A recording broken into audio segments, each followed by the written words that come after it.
नमस्कार दोस्तों, आपका स्वागत है फैंटेसी नॉवल ऑडियो बुक में। आज हम लेकर आए हैं एक रोमांचक और रहस्यमयी कहानी जो आपको कल्पना की एक नई दुनिया में ले जाएगी। शुरू करने से पहले एक महत्वपूर्ण सूचना। इस कहानी के सभी पात्र, स्थान, घटनाएं और नाम पूर्णतः काल्पनिक हैं। इनका किसी वास्तविक व्यक्ति, स्थान या घटना से कोई संबंध नहीं है। यदि कोई समानता पाई जाती है तो वह मात्र संयोग होगी। तो बिना किसी देरी के आइए शुरू करते हैं आज की शानदार कहानी। अध्याय 881, नकल करना। व्हाइट फॉक्स कबीले के जिस व्यक्ति ने बोलना शुरू किया उसने तुरंत कई लोगों का ध्यान आकर्षित किया, क्योंकि वह विशेष रूप से अद्वितीय था। वह लंबा और हट्टा कट्टा था और उसकी पीठ पर एक भारी हथियार था। उसकी बनावट से ऐसा लग रहा था मानो वह एक भारी तलवार हो। उस आदमी का चेहरा तराशा हुआ था और उसकी आंखें दो तेज धारदार ब्लेड जैसी थीं। उसकी बाहों के बीच एक हल्का सा निशान था जो हाथी दांत जैसा दिखता था। वहां खड़े होकर उससे एक भयानक, घृणित और खून खराबे वाली आभा निकल रही थी। ये भयानक आभा केवल उन्हीं लोगों पर प्रकट होती थी जिनके हाथ बहुत अधिक रक्त से सने होते थे। स्पष्टतः इस व्यक्ति ने जीवन और मृत्यु के कई युद्ध लड़े थे और वह जीवन और मृत्यु दोनों के लोगों से होकर गुजरा था। व्हाइट फॉक्स कबीले में ऐसा व्यक्ति कैसे था? उसकी घृणित और रक्तपिपासु छवि को नजरअंदाज करते हुए भी केवल उसकी उपस्थिति ही उसे लुओ कबीले में भी अत्यंत मर्दाना साबित करती थी। वह श्वेत लोमड़ी कबीले के स्त्रैण पुरुषों से बिल्कुल अलग था। क्या व्हाइट फॉक्स कबीले में ऐसा कोई व्यक्ति था? मैं हूँ। ये यून लुओ कबीले के स्पिरिट क्रूजर के निकास द्वार पर खड़ा था। वह अभी तक स्पिरिट क्रूजर से उतरा भी नहीं था और जब उसकी नजर तलवार लिए हुए व्यक्ति से मिली तो ये यून ने महसूस किया कि दूसरे व्यक्ति की आभा असाधारण थी। तलवार लिए हुए वह युवक कुछ खास था। शैडो ट्विंस ने तलवार चलाने वाले युवक के साथ मिलकर व्हाइट फॉक्स कबीले को प्रतियोगिता शुरू होने से पहले ही अपनी ताकत दिखाने का मौका दिया। ये वाकई अद्भुत था। मेरा नाम वू फेंग है। तलवार लिए हुए उस व्यक्ति ने ये यून की आंखों में गहराई से देखते हुए अपना नाम बताया। ये यून को अचानक श्वेत लोमड़ी कबीले के सदस्यों द्वारा पूछताछ किए जाने पर आश्चर्य नहीं हुआ।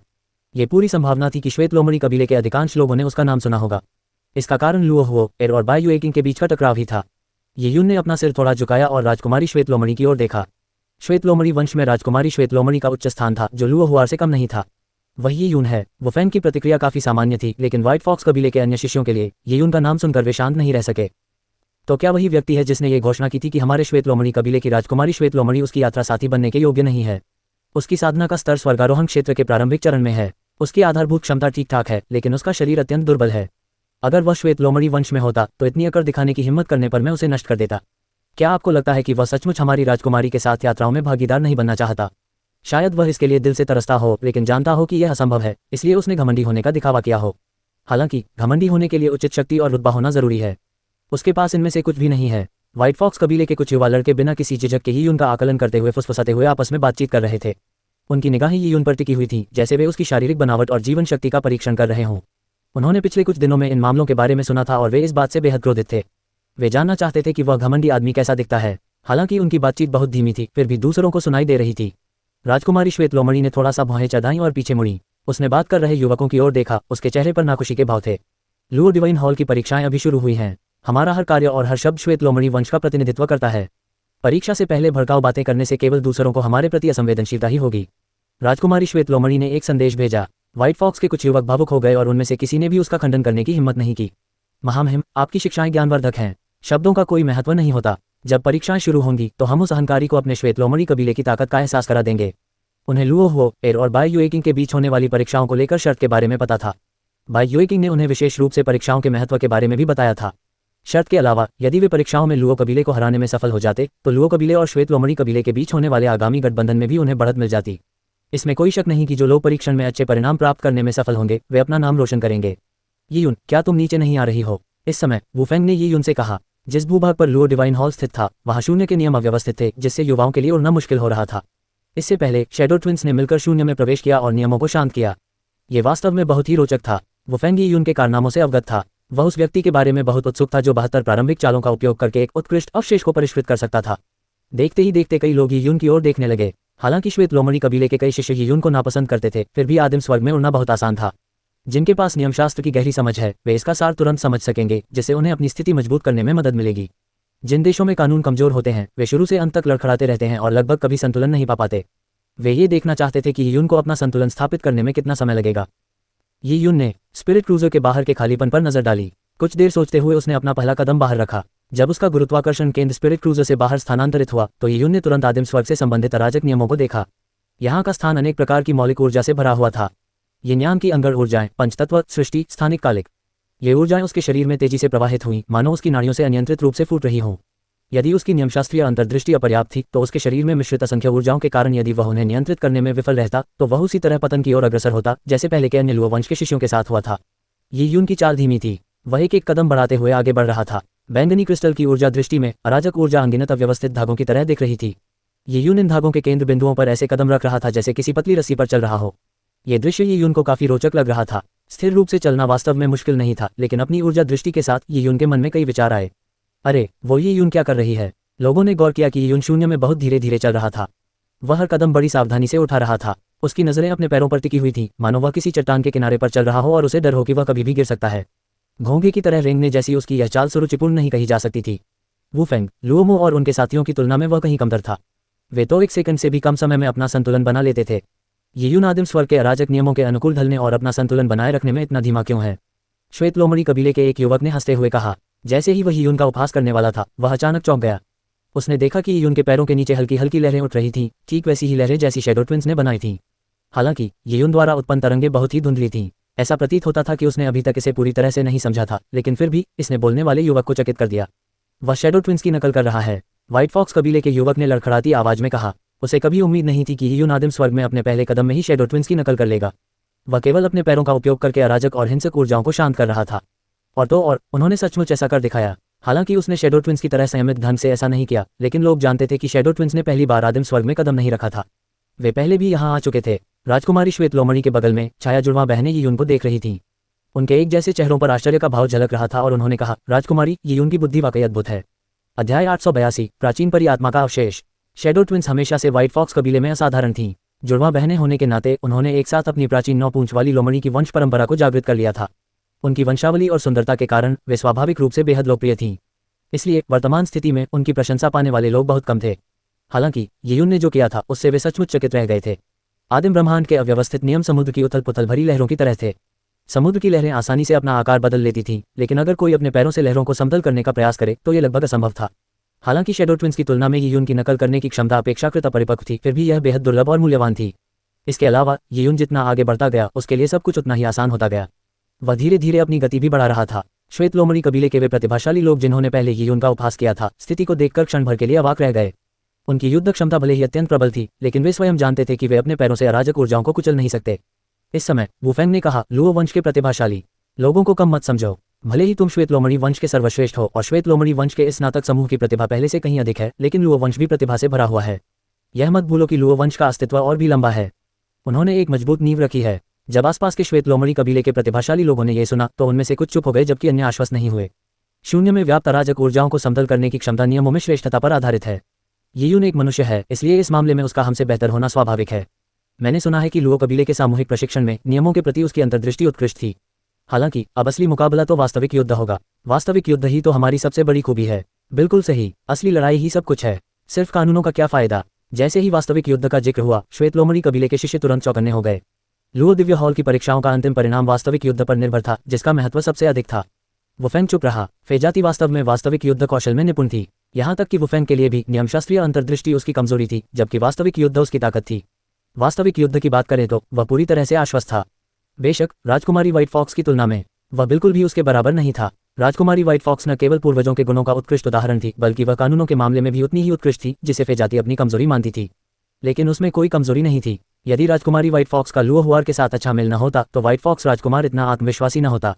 ये सोचते हुए वुफेंग ने राजकुमारी व्हाइट फॉक्स की ओर देखा, जो उससे ज्यादा दूर नहीं थी।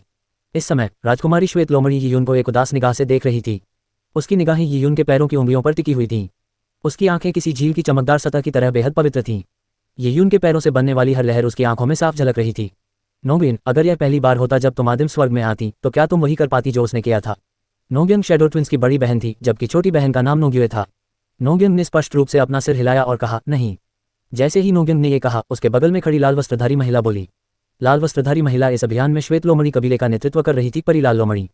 जुए, इस तरह की फुटवर्क तकनीक नोंगिन और नोंग्युए ने कई बार कोशिश करके सीखी थी। नई तकनीक विकसित करना नकल करने से कहीं ज्यादा मुश्किल है। यून तो बस नकल कर रहा है। फेरी रेड फॉक्स ने यून को गहरी नजर से देखा और कहा, बेशक वह मेरी कल्पना से कहीं ज्यादा ताकतवर है। हाँ बिल्कुल, वो तो बस हमारी नकल कर रहा है। छोटी बहन नोंग्यू ने थोड़ा भौहें चढ़ाते हुए कहा। यून द्वारा उनकी नकल करने से नोंग्यू काफी नाराज थी। अगर उसमें काबिलियत है तो उसे अपनी खुद की एक खास फुटवर्क शैली विकसित करनी चाहिए। अगर ऐसा हुआ तो मैं उसकी बहुत इज्जत करूंगी, अगर नहीं तो वो तो बस नकलची है। आम लोग चाहकर भी नकल करने में सक्षम नहीं हो सकते। राजकुमारी श्वेत लोमड़ी ने सिर हिलाया। लुओ वंश और श्वेत लोमड़ी वंश के शिष्यों के एकत्रित होने के साथ ही लुओ दिव्य हॉल की परीक्षाएं भी शुरू हो गईं। और ठीक उसी क्षण श्वेत लोमड़ी और लुओ कबीले के 2 आध्यात्मिक पोत एक साथ उड़ान भरने लगे। वे उस भूभाग से दूर चले गए जहां लुओ दिव्य हॉल स्थित था। इसके साथ ही दोनों आध्यात्मिक पोत शून्य में सुरंग बनाकर आगे बढ़े और कुछ ही क्षणों में शून्य स्थानांतरण का उपयोग करके पूरी तरह से गायब हो गए। उनकी सर्वोच्चता समाप्त हो गई है। वह 18 साल बाद हमें लेने आएगा। दो स्पिरिट क्रूजर को गायब होते देख वहां मौजूद अभिजात वर्ग के मन में मिली जुली भावनाएं थीं। व्हाइट फॉक्स कबीले के पास संभवतः कोई और सर्वोच्च शक्ति थी जो स्पिरिट क्रूजर को शक्ति प्रदान कर रही थी। यदि ऐसा नहीं होता तो वे आदिम एम्पायरियन स्वर्ग की स्थानिक बाधा को भेदने में सक्षम नहीं होते, और शुरुआत से अंत तक उन्होंने व्हाइट फॉक्स कबीले के सर्वोच्च शासक को स्पिरिट क्रूजर से उतरते हुए नहीं देखा था। राजकुमारी व्हाइट फॉक्स और कुछ अन्य लोगों के अलावा बाकी किसी को भी यह नहीं पता था कि स्पिरिट क्रूजर को शक्ति प्रदान करने वाला सर्वोच्च शासक कौन था। लुओ वंश के कुछ प्रतिभाशाली शिष्यों को महारानी जुवान की कृपा से ही सर्वोच्च गुलान की एक झलक देखने का सौभाग्य प्राप्त हुआ था। आखिरकार सिंहासन के लिए युद्ध चल रहा था, इसलिए महारानी जुवान ने स्वयं उन प्रतिभाशाली शिष्यों को आध्यात्मिक पोत में भेजा था। सर्वोच्च गुलान ने महारानी को सम्मान दिया और क्षण भर के लिए ही अपना चेहरा दिखाया। इसके बाद उन्हें सुप्रीमसी गुलान को देखने का भी मौका नहीं मिला। अंततः उनमें अंतर बहुत अधिक था। चाहे वे श्वेत लोमड़ी वंश के प्रतिभाशाली हों या लुओ वंश के, वे किसी सर्वोच्च गुरु का ध्यान आकर्षित करने के योग्य नहीं थे। सर्वोच्च गुरु गुलान हजारों वर्षों से जीवित थे और उन्हें हर 60 वर्षों में शिष्यों का एक समूह आदिम स्वर्ग में भेजना पड़ता था। उन्होंने कई तथाकथित प्रतिभाशाली लोगों को देखा था, इतने अधिक कि वे उनके प्रति उदासीन हो चुके थे। लेकिन वास्तव में सच्चे मायने में परिपक्व होने वाले प्रतिभाशाली लोगों की संख्या बहुत कम थी। एक सामान्य अनुमान यह था कि लुओ डिवाइन हॉल की परीक्षाओं में प्रथम स्थान प्राप्त करने वाले व्यक्ति के भी सर्वोच्च बनने की संभावना 10,000 में से एक थी। इसलिए अधिकांश प्रमुख वंश अपने युवा प्रतिभावानों के पालन पोषण के लिए व्यापक दृष्टिकोण अपनाते थे। लाखों अच्छे पौधों को पोषित करने में हजारों गुना मेहनत करने के बाद उनमें से एक का परिपक्व होना ही पर्याप्त होता था। वहां मौजूद कई अभिजात वर्ग के लोग ये बात समझते थे, लेकिन समझना एक बात थी, अगर वे सचमुच इस बारे में सोचते तो भी उनके स्वाभिमान को ठेस पहुंचती। कम उम्र से ही परिपक्व हो जाना उनके लिए एक असाधारण उपलब्धि थी, लेकिन पूरे कबीले के संदर्भ में वे लाखों में से महज एक थे। दूसरों द्वारा अपमानित किए जाने की इस सच्चाई से वे कैसे संतुष्ट हो सकते थे। कड़ी मेहनत उन्हें अच्छे परिणाम देने ही थे। लुओ डिवाइन हॉल के बुजुर्गों के नेतृत्व में सभी लोग लुओ डिवाइन हॉल की ओर उड़ गए। उतरते ही उन्होंने मुख्य महल और उसके आसपास की मीनारों को देखा, जिसे देखकर इन शिष्यों को तुरंत ही बहुत छोटा महसूस हुआ। यह इतना भव्य था मानो पहाड़ जमीन से ही उगाए हों। जमीन पर बिछी पत्थर की पटियाएं भी लुओ कबीले की शाही राजधानी की पटियाओं से भिन्न थीं। सामग्री अज्ञात थी, लेकिन अराजक कानूनों के तहत इतने लंबे समय तक टिके रहने के लिए वे अत्यंत मजबूत होनी चाहिए थी। लुओ डिवाइन हॉल को ऊपर से देखने पर वह और भी भव्य प्रतीत होता था। इसमें कई स्तर थे जो इसे आकाश से जोड़ते थे। अंदर जाओ, एल्डर शी ने ठंडे लहजे में कहा। लुओ दिव्य हॉल का पहला तल अत्यंत विशाल था। इसमें 10,000 से अधिक लोग समा सकते थे। शिष्यों के इतने बड़े समूह के प्रवेश करने के बावजूद भी यह अत्यंत विशाल प्रतीत हो रहा था। विशाल भूभाग खूबसूरत तारों की तरह घूम रहा था। ऊपर देखने पर घोर अंधकार था। ऐसा लग रहा था मानो ब्रह्मांड में शून्यता के उस अंधकार में हर कोई अकेला खड़ा हो, और इन तारों के चारों ओर अलग अलग स्थानों पर दर्जनों विशाल चट्टानें मौजूद थीं। ये विशालकाय चट्टानें एक शानदार अव्यवस्थित आभा बिखेर रही थीं, मानो वे निरंतर परिवर्तनशील हों। वे वास्तविक प्रतीत नहीं हो रही थीं। ये लुओ डिवाइन हॉल का सामने का हॉल है, जिसे एस्ट्रल पैलेस कहा जाता है। दाढ़ी वाले एल्डर दुवानमू ने कहा। एल्डर शी में इस तरह के मामलों का परिचय देने का धैर्य नहीं दिख रहा था। तुम्हारी पहली परीक्षा यहीं होगी। एक बार यह हॉल बंद हो गया तो फिर कभी नहीं खुलेगा। तुम्हें बाहर निकलने का कोई रास्ता नहीं मिलेगा। दाढ़ी वाले बुजुर्ग ने एक दुर्लभ मुस्कान के साथ कहा। तुम में से किसी ने भी पहले कभी किसी प्राचीन परी से लड़ाई नहीं की है ना? शिष्यों ने अपनी भौहें चढ़ा ली, क्योंकि उनमें से कुछ ने ईमानदारी से जवाब दिया, नहीं। तो फिर आप सभी को जल्द ही एक मौका मिलेगा। दाढ़ी वाले बुजुर्ग ने बोलते हुए एक विशाल चट्टान पर मंत्र का उच्चारण किया।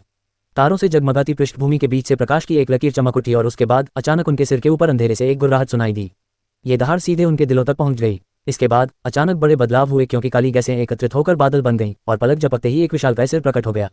अंधेरे से एक सिर बाहर निकला और उसकी एक विशालकाय आंख ने नीचे बैठे शिष्यों पर लापरवाही से नजर डाली। उसकी आंखों में लाल रंग की चमक थी। इस सिर को देखकर शिष्यों को ऐसा लगा मानो उनके हृदय को बुरी तरह से आघात पहुंचा हो। ड्रैगन, एक असली फे ड्रैगन। ये यून भी बेहद हैरान था। ब्लैकविंड वैली में प्रशिक्षण के दौरान उसने केवल एक ऐसी भूमि देखी थी जो मृत फे ड्रैगन के सड़ने से दूषित थी, और अब उसका सामना एक असली ड्रैगन से हो रहा था। बूम! विशालकाय अजगर नीचे की ओर उड़कर आया और जमीन पर उतरा। उसका विशाल शरीर पहाड़ जैसा लग रहा था। उसकी सांसें सुनकर कई शिष्य अनायास ही तनावग्रस्त हो गए। आदिम स्वर्ग एक ऐसी दुनिया है जो आकार लेने में विफल रही। न केवल खगोलीय पिंड या विशाल दुनियाएं आकार लेने में विफल रहती हैं, बल्कि आदिम काल में जन्मी एक प्राचीन परी भी अपने विकास में विफल हो सकती है। प्राचीन परियों में से अधिकांश जो विकसित होने में विफल रहते हैं, समय की विशाल नदी के नीचे राख में परिवर्तित हो जाते हैं। हालांकि कुछ ऐसे भी होते हैं जो अपनी आत्मा का सार पीछे छोड़ जाते हैं, जो अराजकता की सबसे आदिम गैसों में लिपटा रहता है। यही कारण है कि वे आज तक जीवित रहते हैं। हमारे लुओ कबीले ने इस महल की स्थापना के लिए कुछ प्राचीन परी आत्मा सार एकत्र किया है। एल्डर दुवानमू के शब्दों से ये मन ही मन डगमगा उठी। न केवल एक दुनिया आकार लेने में विफल हो सकती थी, बल्कि एक प्राचीन परी का विकास भी रुक सकता था। इसी कारण मूल्यवान प्राचीन परी आत्मा सार का उत्पादन संभव हो पाया।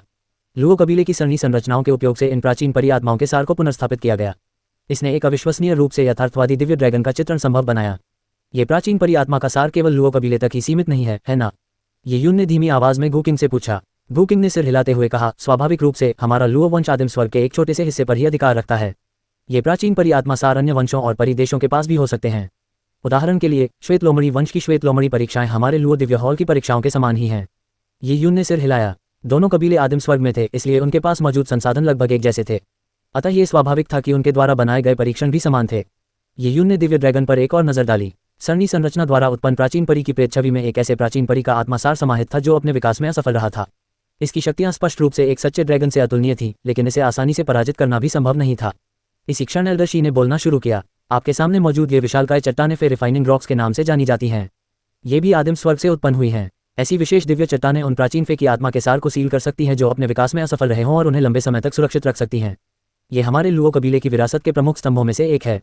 जैसे ही एल्डर शी ने बोलना शुरू किया, एल्डर डुआनमू ने फे रिफाइनिंग रॉक पर मंत्र का प्रभाव समाप्त कर दिया। इसके बाद प्रकट हुआ ड्रैगन अनगिनत प्रकाश बिंदुओं में विलीन हो गया। एल्डर डुआनमू ने आगे कहा, अब से हम आपकी वास्तविक युद्ध क्षमता का परीक्षण शुरू करेंगे। सभी लोग सरणी संरचना में प्रवेश करेंगे और फे रिफाइनिंग रॉक में मौजूद प्राचीन फे आत्मा सार के साथ युद्ध करेंगे। मैं यहीं बाहर रहकर देखूंगा कि आप लोग कितनी कुशलता से लड़ते हैं। अध्याय 883 जियानजू। क्या आप किसी प्राचीन परी से युद्ध करेंगे? आत्मा के सार का वह अंश भले ही क्षणिक था, फिर भी वह सभी को उत्साहित करने के लिए काफी था। उपस्थित सभी युवा प्रतिभाशाली लोग यून को छोड़कर मूलतः सभी स्वर्ग के परी थे। प्राचीन परियों के वंशज होने के नाते स्वर्ग की परियां अपनी वंशानुगत विरासत पर गर्व करती थीं। साथ ही प्राचीन परियों से जुड़ी किसी भी चीज को लेकर वे बेहद उत्साहित रहती थीं। जैसे ही लड़ने का जज्बा जगमगा उठा, कई लोगों की आंखें चमक उठीं। उन्होंने पहले केवल रक्त संबंधों के माध्यम से उत्पन्न प्राचीन परियों की धुंधली छवियां ही देखी थीं, और अब उन्हें एक वास्तविक प्राचीन परी आत्मा के सार के साथ संवाद करने का अवसर मिला था। ये युद्ध अनुभव अनमोल था। वहां मौजूद अभिजात वर्ग को इतना उत्साहित देखकर एल्डर शी ने इस पर ज्यादा ध्यान नहीं दिया और कहा, अपनी आध्यात्मिक ऊर्जा को फे रिफाइनिंग रॉक में प्रवाहित करो और युद्ध शुरू हो जाएगा। हालांकि इस युद्ध में जीत हासिल करना तुम्हारे लिए असंभव है। फे रिफाइनिंग रॉक में मौजूद प्राचीन फे आत्मा का सार लगातार पुनर्जन्म लेता रहता है। हर पुनर्जन्म से उसकी शक्ति कई गुना बढ़ जाती है। प्राचीन फे आत्मा का सार कुल 19 पुनर्जन्म ले सकता है। यानी अगर तुम प्राचीन फे आत्मा के सार को लगातार 19 बार मार सको तो यह परीक्षा उत्तीर्ण करने के बराबर होगा, लेकिन यह असंभव है। एल्डर शी ने उदासीनता से कहा। यह सुनकर वहां मौजूद युवा अभिजात वर्ग के लोगों ने थोड़ा सा भौहें सिकुड़ी। असंभव। हालांकि वे ये भी जानते थे कि उनके युद्ध संबंधी मार्ग में अभी लंबा सफर तय करना है, फिर भी जब दूसरों द्वारा उन्हें पूरी तरह से नकार दिया गया तो वे अस्वस्थ महसूस करने लगे। विशेषकर एल्डर शी के चेहरे के भाव से ऐसा लग रहा था मानो उन्हें एक शब्द भी बोलने की परवाह न हो, मानो वहां उपस्थित अधिकांश युवा अभिजात वर्ग उनके लिए चींटियों के समान हो जो उनके ध्यान देने योग्य न हो। यदि प्राचीन फे आत्मा सार को 18 बार मारा जा सकता है तो 19वीं बार में ये कितना शक्तिशाली होगा? ये यून ने अपना सिर झुकाकर गू किंग से पूछा। एल्डर शी के शब्दों ने उनकी जिज्ञासा जगा दी थी। गू किंग ने सिर हिलाते हुए कहा, मुझे सिर्फ इतना पता है कि फे रिफाइनिंग रॉक्स को पार करना मुश्किल है, लेकिन मुझे इस बात का बिल्कुल भी अंदाजा नहीं है कि 19वां राउंड कितना मुश्किल होगा। जैसे ही गू किंग ने बोलना शुरू किया, एक मधुर आवाज गूंजी। 19वीं बार में शायद जब कोई सर्वोच्चता के स्तर के करीब पहुंचता है तभी उसे हराने में सक्षम हो सकता है, मुझे लगता है। जब ये बात कही गई तो बहुत से लोगों ने इसे सुना। सबको एक झटका लगा। सर्वोच्चता के स्तर तक पहुंचना, ये तो हद से ज्यादा हास्यास्पद है, या यूं कहें कि 5वें दौर से आगे की कोई भी तैयारी हमारे लिए नहीं है। बोलने वाला व्यक्ति काले वस्त्र पहने युवक था। उसका चेहरा थोड़ा पीला था और उसकी काली आंखें चमक रही थीं। उसके बाल छोटे थे और उसकी पीठ पर एक सफेद हड्डी की तलवार थी जो कुंद प्रतीत हो रही थी। उसके कंधे पर एक पक्षी भी बैठा था। यह व्यक्ति लुओ कबीले का रहस्यमय युवक था। लुओमो के अलावा वहां मौजूद किसी को भी उसके बारे में पता नहीं था। आमतौर पर जो व्यक्ति आदिम स्वर्ग में कदम रखते ही प्रथम प्राचीन परी आत्मा के अवतार को मार सकता है, वह अत्यंत दुर्लभ होता है। वास्तव में अधिकांश लोग परिशोधन चट्टान में प्रवेश करते ही बाहर धकेल दिए जाते हैं। 18वें वर्ष के अंत में भी वे मुश्किल से 1 या 2 बार ही उसे मार पाते हैं, रहस्यमय युवक ने कहा, और ऐसा कहते हुए उसने राजकुमारी श्वेत लोमड़ी पर एक नजर डाली। निस्संदेह राजकुमारी व्हाइट फॉक्स वहां मौजूद सभी लोगों में सबसे शक्तिशाली व्यक्ति थीं। मास्टर ने खास तौर पर इसी लड़की की ओर इशारा किया था। उन्होंने कहा था कि यही मेरी सबसे बड़ी प्रतिद्वंदी होगी। उस रहस्यमय युवक ने मन ही मन कहा। आदिम स्वर्ग में पहुंचने के बाद उनके गुरु ने उनके कान में अपनी आवाज भेजी और उन्हें सफेद पोशाक वाली लोमड़ी के कानों वाली लड़की पर ध्यान देने के लिए कहा। इसके अलावा उसके गुरु ने उससे यह उम्मीद तो की ही थी कि वह उसे पीछे छोड़ने के लिए अपना सर्वश्रेष्ठ प्रदर्शन करे। साथ ही उसने ये भी कहा था, जो होना है सो होगा, निराश होने की कोई जरूरत नहीं है। ऐसा लग रहा था मानो उससे हारना उसके लिए सामान्य बात हो। इसी बात ने उस रहस्यमय युवक के हृदय में हार को नकारने की प्रबल भावना को जन्म दिया था। वह ये देखना चाहता था कि राजकुमारी व्हाइट फॉक्स कितनी बार प्राचीन फे आत्मा के सार को मार सकती है। यह छोटे भाई, क्या मैं पूछ सकती हूँ कि आप कौन हैं? प्रश्नवाचक चिन्ह उद्धरण चिन्ह गू किंग ने पूछे बिना नहीं रह सकी। वह भी लुओ वंश का सदस्य था, लेकिन उसने इस व्यक्ति के बारे में कभी नहीं सुना था। ऐसा लग रहा था मानो वह अचानक कहीं से प्रकट हो गया हो। और सबसे महत्वपूर्ण बात यह थी कि काले कपड़े पहने ये युवक काफी प्रभावशाली प्रतीत हो रहा था। चाहे उसका हाव भाव हो या ज्ञान, उसने उसे पूरी तरह से पीछे छोड़ दिया था। मैं जियानजू हूँ, सर्वोच्च गुलान का निजी शिष्य। मैं हमेशा गुरु के साथ साधना करता रहा हूँ, इसलिए राजमहल में कम ही आता हूँ। उस रहस्यमय युवक ने बेफिक्री से कहा। उनकी पहचान को गुप्त रखने की कोई आवश्यकता नहीं थी। सुप्रीमेसी गुलान का शिष्य। गू किंग को तुरंत घुटन महसूस हुई। ये सुनकर लुओ कबीले के आसपास मौजूद युवा अभिजात वर्ग के लोग भी अचंभित रह गए। उन्हें पहले से ही अंदाजा था कि उनका वंश बहुत उच्च कोटि का है, लेकिन उन्होंने कभी यह उम्मीद नहीं की थी कि वह सुप्रीमसी के शिष्य होंगे। लुओ वंश में सर्वोच्च व्यक्तियों की संख्या बहुत कम थी। वे केवल कुछ ही सर्वोच्च व्यक्तियों के नाम जानते थे, यहाँ तक कि एकांत में रहने वाले व्यक्तियों के नाम भी जोड़ दिए जाएं तो भी उनकी संख्या 2 अंकों से अधिक नहीं थी। अधिकांश शासक तपस्वी बन चुके थे और राजसी राजधानी के राजनीतिक मामलों में दखल नहीं देते थे। वे और राज दरबार 2 अलग अलग व्यवस्थाएं थीं। ये सर्वोच्चताएं ही लुओ वंश की वास्तविक नींव थीं। किसी भी सर्वोच्च व्यक्ति के लिए शिष्य बनाना, विशेषकर निजी शिष्य बनाना, अत्यंत कठोर प्रतिबंधों के अधीन था। ऐसे शिष्यों की संख्या बहुत कम होती थी। अंततः निजी शिष्य को ही उनकी विरासत संभालनी होती थी। निजी शिष्य पर उदारतापूर्वक सभी प्रकार के उच्च संसाधन खर्च किए जाते थे। किसी सर्वोच्च गुरु की संपत्ति भी असीमित नहीं होती थी। उन्हें व्यक्तिगत शिष्य चुनने में बहुत सावधानी बरतनी पड़ती थी। कुछ सर्वोच्च गुरु ऐसे भी रहे होंगे जिन्होंने अपने पूरे जीवन में केवल एक ही व्यक्तिगत शिष्य को शिष्य बनाया हो। सर्वोच्च गुरु के निजी शिष्य का दर्जा स्वाभाविक था, इसलिए इसमें कोई आश्चर्य की बात नहीं थी कि लुओमो उस युवक के प्रति इतना आदरपूर्ण व्यवहार करते थे। उस रहस्यमय युवक की पहचान जानने के बाद रानजुएई और डोंगलिन ने एक दूसरे की आंखों में देखा। वे केवल एक व्यंग्यात्मक मुस्कान ही दे सके। शाही राजधानी के 4 महान युवा स्वामी के रूप में उनकी उपाधियां जियानजू के सामने एक मजाक थीं। तथाकथित शाही राजधानी के 4 युवा शासक कुछ दशकों में बदलते रहते थे, इसलिए यह व्यावहारिक रूप से बेकार थी। जहां तक सर्वोच्च सत्ता की बात है, उनके शिशुईरान वंश और डोंगलिन वंश ने पिछले कुछ सहस्राब्दियों में कोई सर्वोच्च सत्ता उत्पन्न नहीं की थी। यदि लुओ वंश के शीर्ष कुछ परिवार ही ऐसे थे तो जाहिर तौर पर अन्य परिवारों का उल्लेख करने की कोई आवश्यकता नहीं थी। सर्वोच्चता प्राप्त गुलान के निजी शिष्य। उद्धरण चिन्ह। राजकुमारी व्हाइट फॉक्स ने काले वस्त्र पहने उस युवक को देखा जिसके कंधे पर एक नन्हा पक्षी बैठा था। वह कुछ हद तक आश्चर्यचकित हुई, लेकिन बस इतना ही। श्वेत लोमड़ी वंश में भी सर्वोच्च देवी के निजी शिष्य थे। हालांकि सर्वोच्च देवी के निजी शिष्य भी उनसे कुछ कमतर थे। शाही संतान का दर्जा भी व्यक्ति की प्रतिभा और ताकत से निर्धारित होता था। सर्वोच्च शक्तियां दूसरों की पहुंच से बाहर लग सकती हैं, लेकिन राजकुमारी श्वेत लोमड़ी के लिए उनसे बातचीत करना आसान था। उन्हें सर्वोच्च शक्तियों से सलाह भी मिली थी। परीक्षण शुरू करो। फे रिफाइनिंग रॉक सरणियों में एक समय में 20 शिष्य समा सकते हैं। तुम अपने विचारों का उपयोग करके उस प्राचीन फे को चुन सकते हो जिसे तुम चुनौती देना चाहते हो। प्राचीन फे का रूप महत्वपूर्ण नहीं है, क्योंकि रूप चाहे जो भी हो, उनकी शक्ति लगभग एक जैसी होती है। प्राचीन परियों को मारने के तीसरे दौर से ही आपको पुरस्कार मिलेंगे। पुरस्कार के रूप में हथियार या बहुमूल्य सामग्रियां होंगी। चौथे दौर से आप लुओ कबीले की मूल विरासत के साथ साथ प्राचीन परियों की हड्डियां भी प्राप्त कर सकते हैं। उसी क्षण एल्डर दुवानमू ने बोलना शुरू किया। उनके शब्दों ने सभी के मन में युद्ध करने की तीव्र इच्छा जगा दी। ये कठिन था, लेकिन इसके मिलने वाले पुरस्कारों ने उन्हें उत्साह से भर दिया। एवरन यी यून भी थोड़ा उत्तेजित महसूस कर रही थी। प्राचीन परी हड्डी। इससे पहले उसने एक प्राचीन फे हड्डी को आत्मसात कर लिया था, जिससे उसके शरीर और वंश को बहुत लाभ हुआ था। ये यून का वंश और शारीरिक क्षमता अभी भी बहुत कमजोर थी, इसलिए एक प्राचीन फे की हड्डी उसके लिए एक समय पर मिले उपहार के समान थी। हालांकि इसके लिए उसे प्राचीन फे आत्मा के सार को 4 या 5 बार तक मारना पड़ेगा। अध्याय 884। कठिनाई। ये यून के 12वें स्वर्ग में आने के बाद से आधा साल भी नहीं बीता था। ये यून को यह नहीं पता था कि उसकी वास्तविक युद्ध क्षमता किस स्तर तक पहुंच चुकी है। हालांकि तर्क ने उसे बताया कि वास्तविक युद्ध उसकी कमजोरी थी। चूंकि ये यून के पास बैंगनी क्रिस्टल था, इसलिए उसे निर्जन स्वर्ग तकनीक में बहुत बड़ा लाभ था और उसकी नियम संबंधी अंतर्दृष्टि फे जाति के सामान्य सदस्यों से कहीं अधिक थी। लेकिन वास्तविक युद्ध के लिए माउंट एज और बिलो में भी ये यून ने अपनी वास्तविक युद्ध क्षमता का उपयोग किए बिना लुओतियान और रानयू को हरा दिया था। ये यून ने जियानजू पर एक नजर डाली। उदाहरण के तौर पर जियानजू बचपन से ही एक सर्वोच्च गुरु के साथ रहे थे। उन्होंने एक सर्वोच्च गुरु का व्यक्तिगत मार्गदर्शन प्राप्त किया था और उच्च कोटि की साधना तकनीकें सीखी थीं। उनके द्वारा इस्तेमाल की जाने वाली औषधियां और अवशेष उच्च कोटि के थे। यहाँ तक कि जियानजू के साथ अभ्यास करने वाले लोग भी असाधारण प्रतिभा के धनी थे। ऐसे वातावरण में पले बड़े होने के कारण जियानजू की शारीरिक शक्ति स्वाभाविक रूप से बहुत मजबूत थी। अपनी तुलना में उसने क्लाउड वाइल्डनेस में शुरुआत की और 12 वर्ष की आयु में ही साधना करना शुरू किया। साधना के शुरुआती कुछ वर्षों में उसे उपलब्ध साधना संसाधन अत्यंत साधारण थे। उसके अनुभव और उसने जिन चीज़ों का सामना किया, उनकी तुलना 12 एम्पायरियन हेवन से नहीं की जा सकती थी। बेशक बैंगनी क्रिस्टल की बदौलत यून को कुछ ऐसे अवसर मिले जो जियानजू को शायद न मिले हों, लेकिन उसे वास्तविक शक्ति में बदलने के लिए समय की आवश्यकता थी। क्या तुम्हें मुश्किल हो रही है? गुकिंग ने अपना सिर झुकाकर ये यून से पूछा। ये यून ने गौर किया कि गुकिंग सहज नहीं लग रही थी। गुकिंग स्वयं भी एक प्रसिद्ध व्यक्ति थे, लेकिन लुओ वंश और श्वेत लोमड़ी वंश के शीर्ष प्रतिभाओं के सामने गुकिंग कुछ हद तक निराश महसूस कर रहे थे।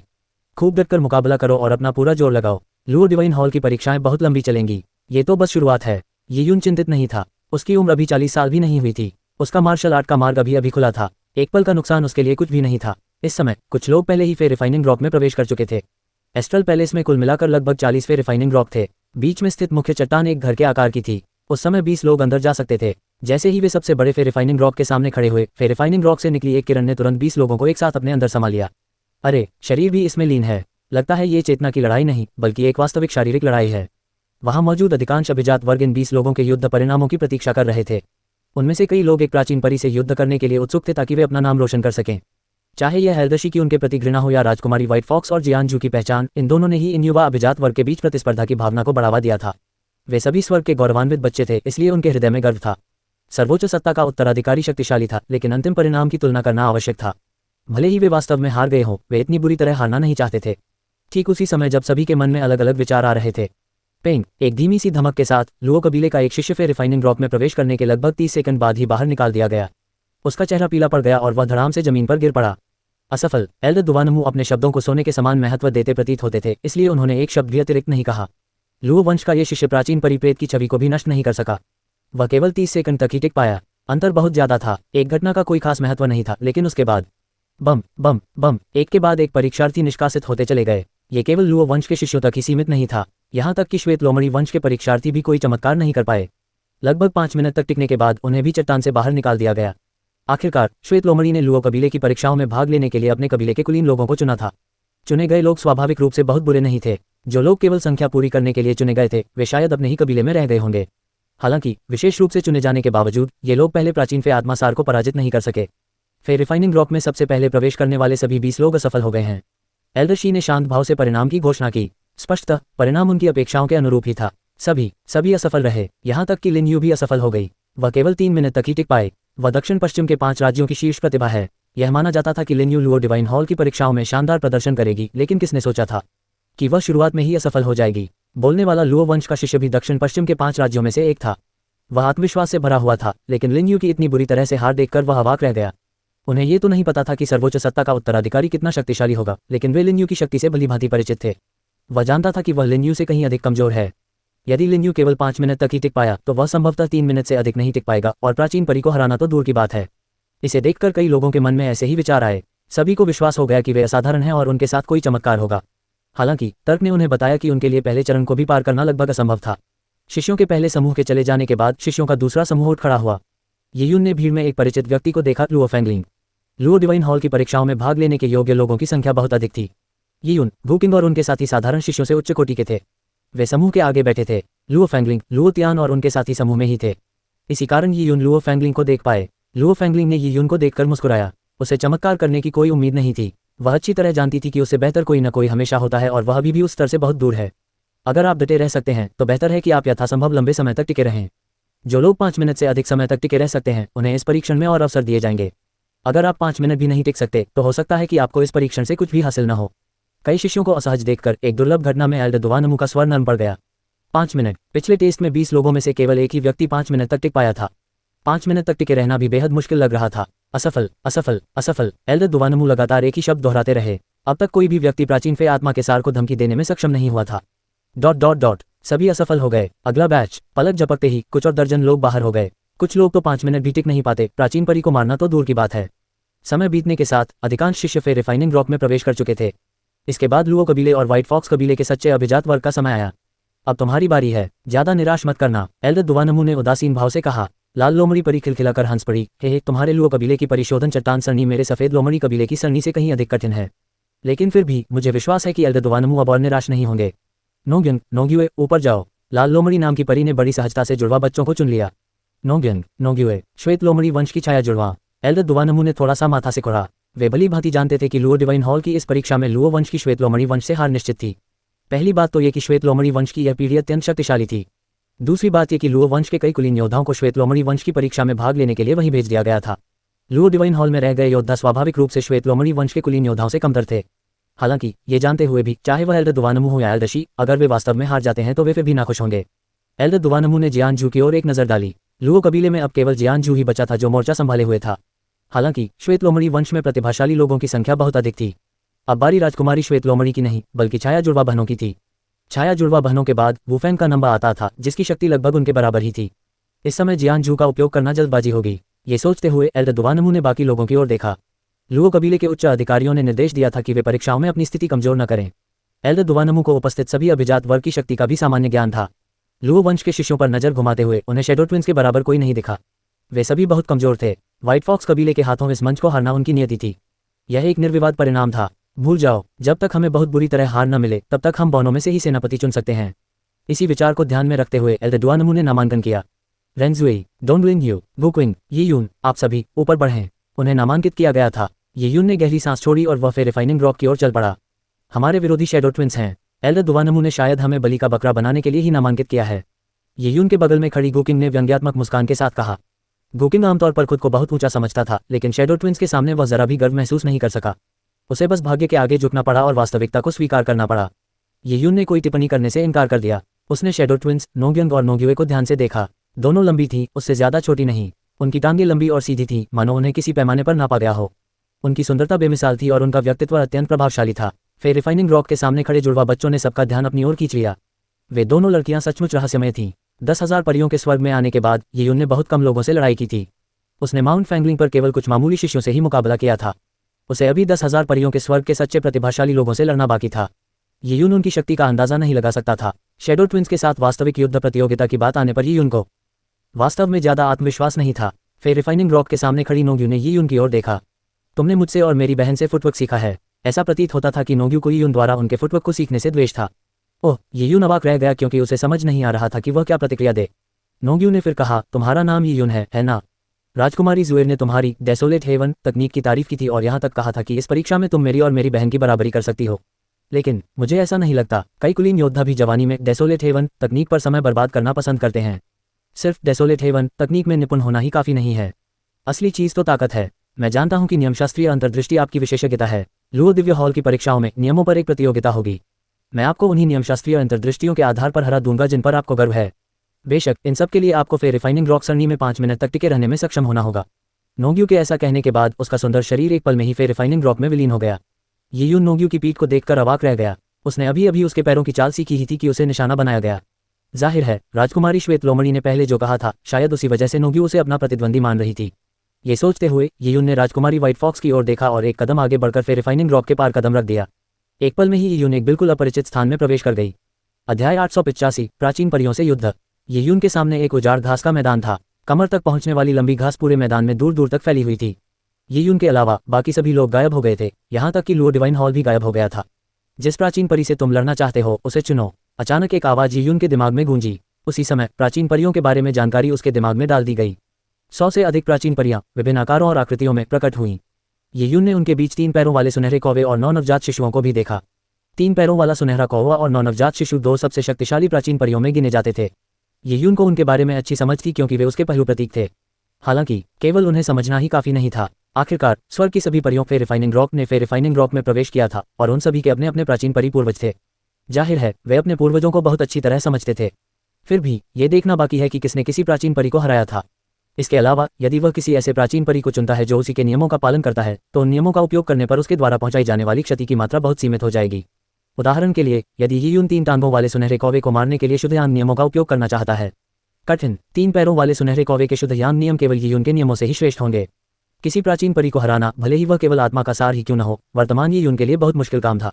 मैं चुनता हूँ रानी मछली को। रानी मछली शुशुइरान वंश की पूर्वज थी। प्राचीन परियों के बीच रानी मछली को बहुत शक्तिशाली नहीं माना जाता था। इसके अलावा शुशुइरान कबीले के साथ प्रतिशोध के बाद उसे रानी मछली के बारे में जानकारी प्राप्त हो गई थी। एक ऐसे प्राचीन फे को चुनकर जिससे वह परिचित था और जो शुद्धयान नियमों द्वारा प्रतिसंतुलित था, वह अपने लिए चीजों को आसान बना सकता था। यीयुन के चुनाव करने के बाद विशाल घास के मैदान गायब हो गए और एक गर्जना करते समुद्र में बदल गए। समुद्र की सतह पर तैरती हुई एक विचित्र मछली समुद्र से प्रकट हुई। उसका सिर सांप जैसा और शरीर मछली जैसा था। उसके 6 पैर और नुकीले दांतों की 2 पंक्तियां थीं। 30 सेकंड में युद्ध शुरू हो जाएगा। अपनी मर्जी से हथियार चुनिए। खुद से लाए गए हथियार, कठपुतलियां, गोलियां आदि का इस्तेमाल नहीं करना है। आवाज फिर गूंजी। इसके बाद यीयुन की दृष्टि में कई प्रकार के हथियार प्रकट हुए। हालांकि सभी हथियार एक ही गुणवत्ता के थे। गोलियों और कठपुतलियों का इस्तेमाल न कर पाने के अलावा इस लड़ाई को वास्तव में सभी के लिए निष्पक्ष माना गया था। शुद्धयान, टूटी हुई तलवार, सूर्य शूटिंग 9 डेथ्स बो और गॉड एडवेंट टॉवर का उपयोग नहीं किया जा सकता। यीयुन ने थोड़ा हौंकते हुए कहा। उसके पास मौजूद सभी खजाने उच्च कोटि के माने जाते थे, विशेषकर गॉड एडवेंट टॉवर। काले कवच वाले दानव देवता के साथ युद्ध में इसने महत्वपूर्ण भूमिका निभाई थी, लेकिन अब इसका उपयोग नहीं किया जा सकता था। इसके अलावा उसका प्रतिद्वंद्वी एक प्राचीन फे आत्मा का सार था। ऐसा युद्ध अत्यंत कठिन था। वाह! यीयुन के हाथ में धातु जैसी चमक वाली तलवार प्रकट हुई। जब यीयुन ने अपनी युवांची ऊर्जा उसमें प्रवाहित की तो उसने महसूस किया कि तलवार कठोर होने के अलावा उसमें युवांची ऊर्जा का कोई और प्रभाव नहीं पड़ा। अपने विचारों को एकाग्र करते हुए उसकी आध्यात्मिक ऊर्जा ने काले कवच वाले दानव देवता की कठपुतली से संपर्क स्थापित किया, लेकिन उसने पाया कि संबंध टूट चुका था। अब केवल ड्रेको का प्रथम सच्चा सोना ही उपलब्ध था। क्या ड्रेको फर्स्ट ट्रू गोल्ड का अभी भी इस्तेमाल किया जा सकता है? यीयुन थोड़ा हैरान हुआ। ध्यान से सोचने पर यह बात समझ में आती थी। ड्रेको फर्स्ट ट्रू गोल्ड में उसकी आत्मा का एक अंश समाहित था, इसलिए आभा के मामले में वही यीयुन के समान ही थी। फिर रिफाइनिंग रॉक सरनी ने संभवतः उन सभी खजानों को प्रतिबंधित कर दिया था जिनमें जीवन का कोई अंश नहीं था। चूंकि अवतार भी उसकी शक्ति का हिस्सा था, इसलिए उसे भी बाहर नहीं रखा गया। इसी क्षण रानी मछली ने चीख मारी। उसने अपना विशाल मुंह खोला और नीले पानी का एक स्तंभ थूक दिया।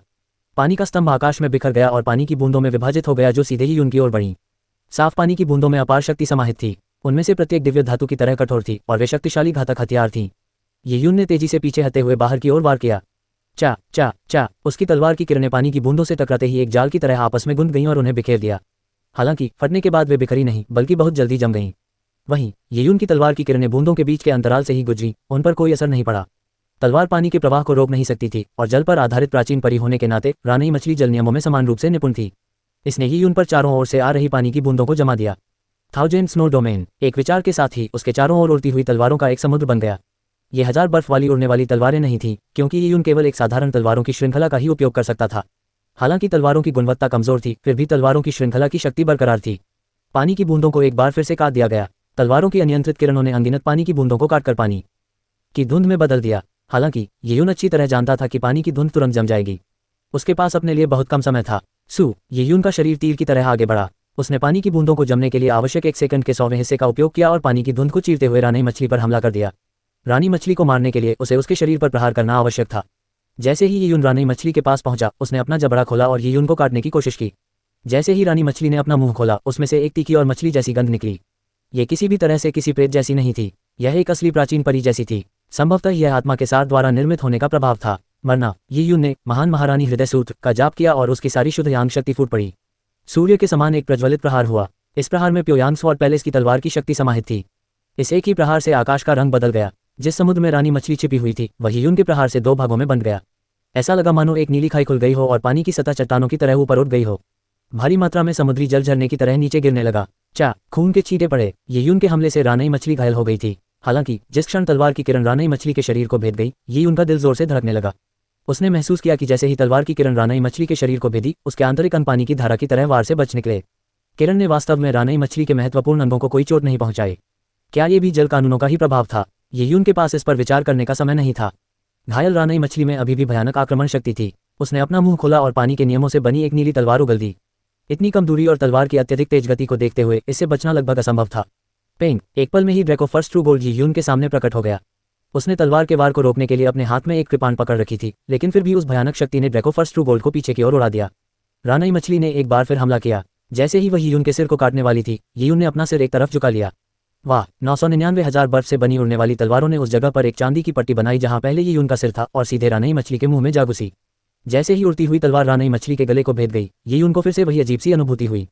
रानी मछली का शरीर पानी की तरह नरम था। उसका मांस पानी की तरह अगल बगल फैल गया। हालांकि उड़ती हुई तलवार ने उसे भेद दिया था और खून बह रहा था, लेकिन उसे गंभीर चोट नहीं आई थी। ये रक्षात्मक क्षमता। येयुन का दिल बैठ गया। सचमुच हर प्राचीन परी में कुछ न कुछ भयानक बात होती थी। लुओ कबीले और श्वेत लोमड़ी कबीले के इतने सारे प्रतिभाशाली लोग एक भी प्राचीन परी को मारने में असफल रहे थे। इतनी असफलताओं से यह स्पष्ट था कि यह कितना कठिन काम था। येयुन को यह बात अच्छी तरह से पता थी कि अगर वह उनकी जगह होता तो वह भी नहीं जीत पाता। इस समय फेरिफाइनिंग रॉक सरनी के बाहर एल्डशी और एल्डडुआनमू चुपचाप सबसे बड़े फेरिफाइनिंग रॉक को देख रहे थे। सरनी के नियंत्रक होने के नाते एल्डशी और एल्डडुआनमू स्पष्ट रूप से देख सकते थे कि क्या हो रहा था। हालांकि फेरी रेड फॉक्स ऐसा नहीं कर सकी। भले ही वह देख नहीं पा रही थी कि क्या हो रहा है, लेकिन उसे शैडो ट्विंस की बिल्कुल भी चिंता नहीं थी।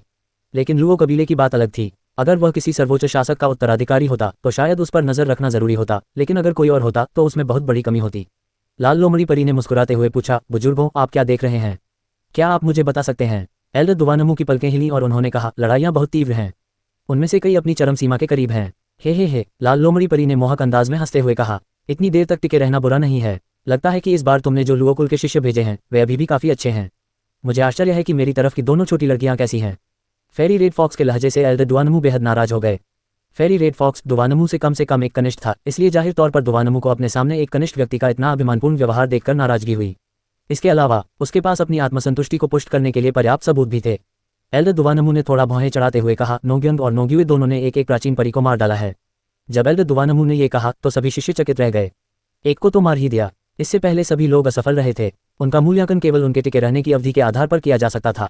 सबसे लंबे समय तक टिकने वाला व्यक्ति भी 6 मिनट से अधिक नहीं टिक पाया, और अब केवल 3 मिनट में शैडो ट्विंस ने एक प्राचीन फे को मार डाला।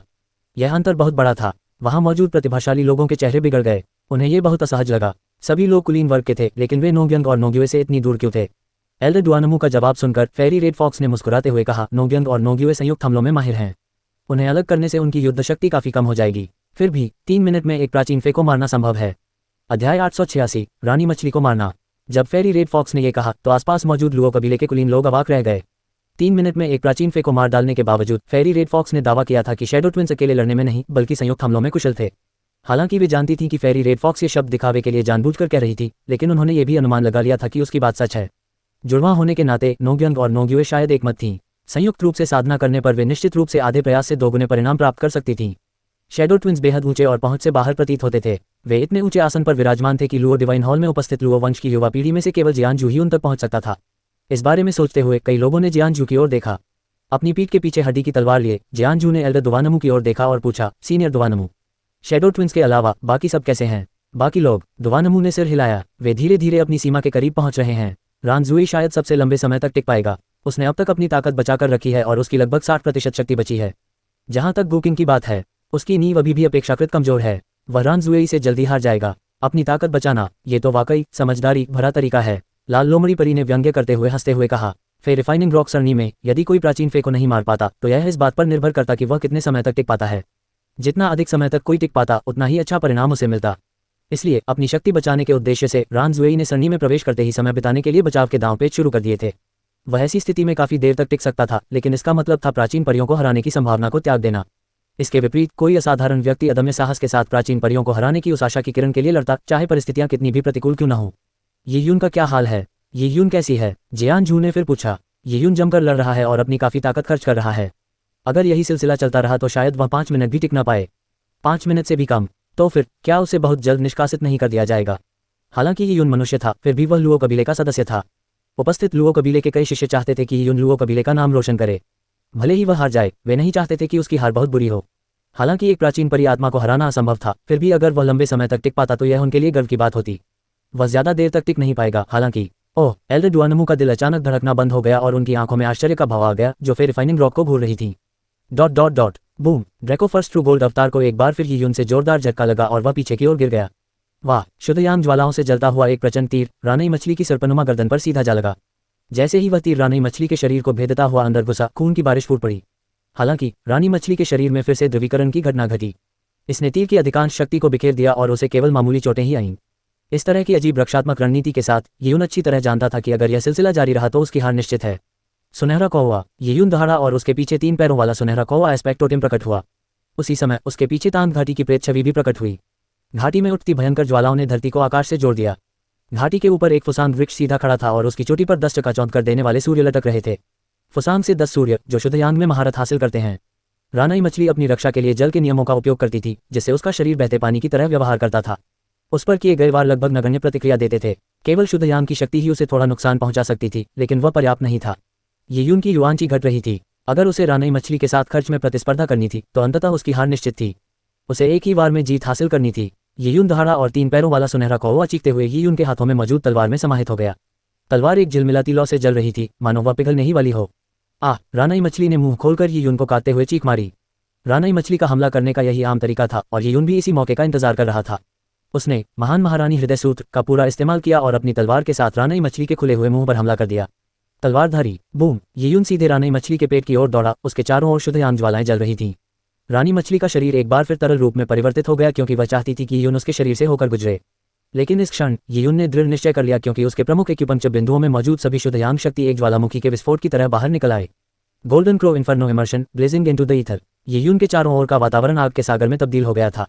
शुद्धयांग नियमों के बल पर यून ने उस भीषण अग्निकांड को सहन किया। फिर भी जलने से उसकी त्वचा फट गई। पल भर में ऐसा लगा मानो रानी मछली के मुंह में सूरज उगाया हो। अरबों गैलन समुद्री जल वाष्पीकृत हो गया और आग की लपटें चारों ओर फैल गईं। रानी मछली का शरीर इतना फूल गया मानो वह फटने ही वाली हो। इस बार यह अपने ज्ञात जल तत्व के नियमों से प्रचंड शुद्धयांग ज्वालाओं को बाहर नहीं निकाल सका। रानी मछली चीखी और उसके मुंह से खून बहने लगा, लेकिन आग की लपटों ने तुरंत खून को भाप बना दिया। रानी मछली की जीवन शक्ति भी तेजी से उसके शरीर से निकल गई। हालांकि यह एक ऐसी विधि थी जिससे दुश्मन को नुकसान तो होता ही था, साथ ही लगभग उतना ही नुकसान खुद को भी होता था। यून को उस भयानक ऊर्जा विस्फोट के प्रभाव को सहना पड़ा। हालांकि माउंट एजोर बिलो में प्राचीन फे हड्डी से उसके शरीर का पुनर्निर्माण किया गया था, लेकिन समय बहुत कम था और उससे प्राप्त शक्ति पर्याप्त नहीं थी। जोरदार प्रहार से यून की भुजाएं खून से लथपथ हो गईं। फिर भी उसने तलवार को मजबूती से पकड़ रखा था और उसकी नोक आगे की ओर ताने हुए थी। विभाजित करना! यून और उसकी तलवार ने रानाई मछली के शरीर को भेद दिया। उसका शरीर खून से लथपथ था। कुछ खून उसका अपना था और कुछ रानाई मछली का। उसकी युवांची पूरी तरह से समाप्त हो चुकी थी और वह सीधा खड़ा भी नहीं हो पा रहा था। यून ने रानाई मछली के शरीर में एक बड़ा छेद कर दिया था। उसके आंतरिक अंग जलकर चूर चूर हो गए थे, लेकिन उसकी बाहों में असहनीय दर्द हो रहा था। उसकी बाहों की हड्डियां टूट गई थीं। रानाई मछली ने धीरे धीरे छटपटाना बंद कर दिया। उसका शव समुद्र की सतह पर तैरने लगा। शुद्धयांग ज्वालाओं के कारण समुद्र का पानी उबल रहा था और बाद में रानी मछली के खून से लाल हो गया। क्या आखिरकार यह सब खत्म हो गया? इसी क्षण यियून पूरी तरह से बेहोश हो गया। समुद्र की ओर गिरते हुए उसने अपने शरीर पर से नियंत्रण खो दिया। जिस क्षण यियून ने रानी मछली पर आंतरिक हमले में अपना हताश प्रहार किया, उसी समय गुकिंग को भी फिर रिफाइनिंग रॉक से निष्कासित कर दिया गया था। इस समय पूरे 5 मिनट बीत चुके थे। भले ही यह सिर्फ 5 मिनट का समय था, लेकिन लुओ कबीले के दोनों बुजुर्ग परिणाम मूल्यांकन के दौरान गुकिंग के युद्ध प्रदर्शन पर विचार करेंगे। ताबड़तोड़ हमला करना लगातार चकमा देने से स्पष्ट रूप से अलग था। गुकिंग 5 मिनट तक टिकने में कामयाब रही, वहीं यियून 5 मिनट से अधिक समय तक टिकने में कामयाब रही। इस मौके पर सबने राहत की सांस ली। कम से कम उन्हें इतनी बुरी हार तो नहीं मिली। इसके अलावा एल्डर दुआनमू के अनुसार यियून फे रिफाइनिंग रॉक सरणी में प्रवेश करने के क्षण से ही हताशा से लड़ रहा था। इतने भयंकर युद्ध में इतने लंबे समय तक टिके रहना उनके लिए वास्तव में सराहनीय था। अध्याय 887 गंभीर रूप से घायल। भव्य हॉल में फे रिफाइनिंग रॉक सरणी जगमगा रही थी। जब गुकिंग को निष्कासित किया गया तो एल्डर दुआनमू ने बेपरवाही से असफल कहा, लेकिन उनका ध्यान अभी भी फे रिफाइनिंग रॉक सरणी पर केंद्रित था। बाकी सब कैसे हैं? फेरी रेड फॉक्स ने अपने बाल घुमाते हुए पूछा। एल्डर दुआनमू की भौहें तन गईं और उन्होंने गहरी आवाज में कहा, नोग्युएंग और नोग्युए ने दूसरे प्राचीन परी को घायल कर दिया है। क्या दूसरे प्राचीन परी को घायल कर दिया गया? लाल परी मुस्कुराए। वह नोग्युएंग और नोग्युए की युद्ध शक्ति से बहुत संतुष्ट थी। आखिरकार दूसरी प्राचीन परी पहली प्राचीन परी से कई गुना अधिक शक्तिशाली थी। शैडो ट्विंस ने पहले प्राचीन फे के साथ पूर्ण युद्ध करने के बाद भी दूसरे प्राचीन फे को घायल करने में सफलता प्राप्त की। वे अपने से पहले के सभी शिष्यों से कहीं आगे निकल गए थे। बाकी लोगों का क्या? फेरी रेड फॉक्स ने अपने होठों के कोनों को घुमाते हुए पूछा। रानजुई में अभी भी बहुत ताकत बची है, वह अभी भी कुछ देर तक टिक सकता है। जहां तक यियून की बात है, वह बस बाहर आने ही वाला है। बाहर आना? पहले प्राचीन परी के साथ 5 मिनट भी टिक पाना बुरा नहीं है। लाल परी लोमड़ी ने सिर हिलाया और उसने यियून को जरा भी तुच्छ नहीं समझा। आखिरकार उसकी पृष्ठभूमि को देखते हुए ऐसा परिणाम काफी अच्छा था। हालांकि शैडो ट्विंस द्वारा पहले प्राचीन फे को 3 मिनट में मार गिराने और दूसरे प्राचीन फे को घायल करने की तुलना में वह अभी भी काफी पीछे था। बम! यियून के निष्कासित होते ही फे रिफाइनिंग रॉक जगमगा उठा। गुकिंग और यियून लगभग एक ही समय पर बाहर आई, लेकिन गुकिंग का चेहरा पीला पड़ गया था और उसे कुछ चोटें आई थीं, जबकि यियून के साथ ऐसा नहीं था। वह खून से लथपथ था और पूरी तरह बेहोश हो गया था। ये है उद्धरण चिन्ह। सभी लोग स्तब्ध रह गए। यियून को जमीन पर गिरने ही वाला देखकर एल्डर दुआनमू ने शून्य की ओर इशारा किया और यियून के शरीर को पकड़कर उसे जमीन पर गिरने से रोक दिया।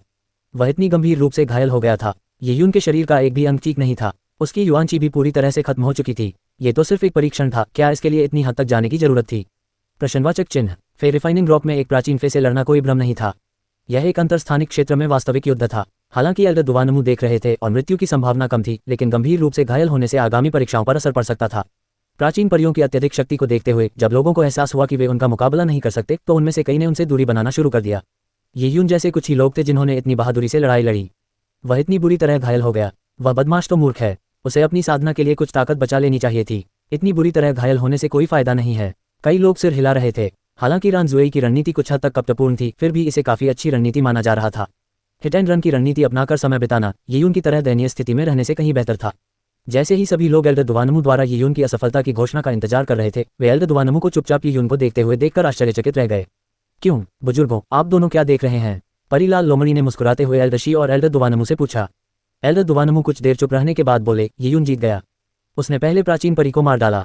भले ही उसने अपनी पूरी ताकत लगाकर ऐसा किया, फिर भी वह जीत गया। क्या वो जीत गया? ये सुनकर सब लोग अचंभित रह गए। यियून सचमुच जीत गई। शैडो ट्विंस की जीत किसी को आश्चर्य नहीं होगा। शैडो ट्विंस व्हाइट फॉक्स कबीले के 2 सबसे प्रतिभाशाली सदस्य थे। जहां तक यियून की बात है, वह इससे पहले अज्ञात था और अचानक ही अपनी साधारण पृष्ठभूमि के साथ सामने आया था। सभी के मन में यही धारणा थी कि यियून की शक्ति गुकिंग से कम है। लेकिन अब यियून भी गुकिंग की तरह 5 मिनट तक टिकने में कामयाब हो गई थी। गुकिंग की हार कोई आश्चर्य की बात नहीं थी, लेकिन यियून, क्या उसने पहले प्राचीन परी को मार गिराने में कामयाबी हासिल कर ली थी?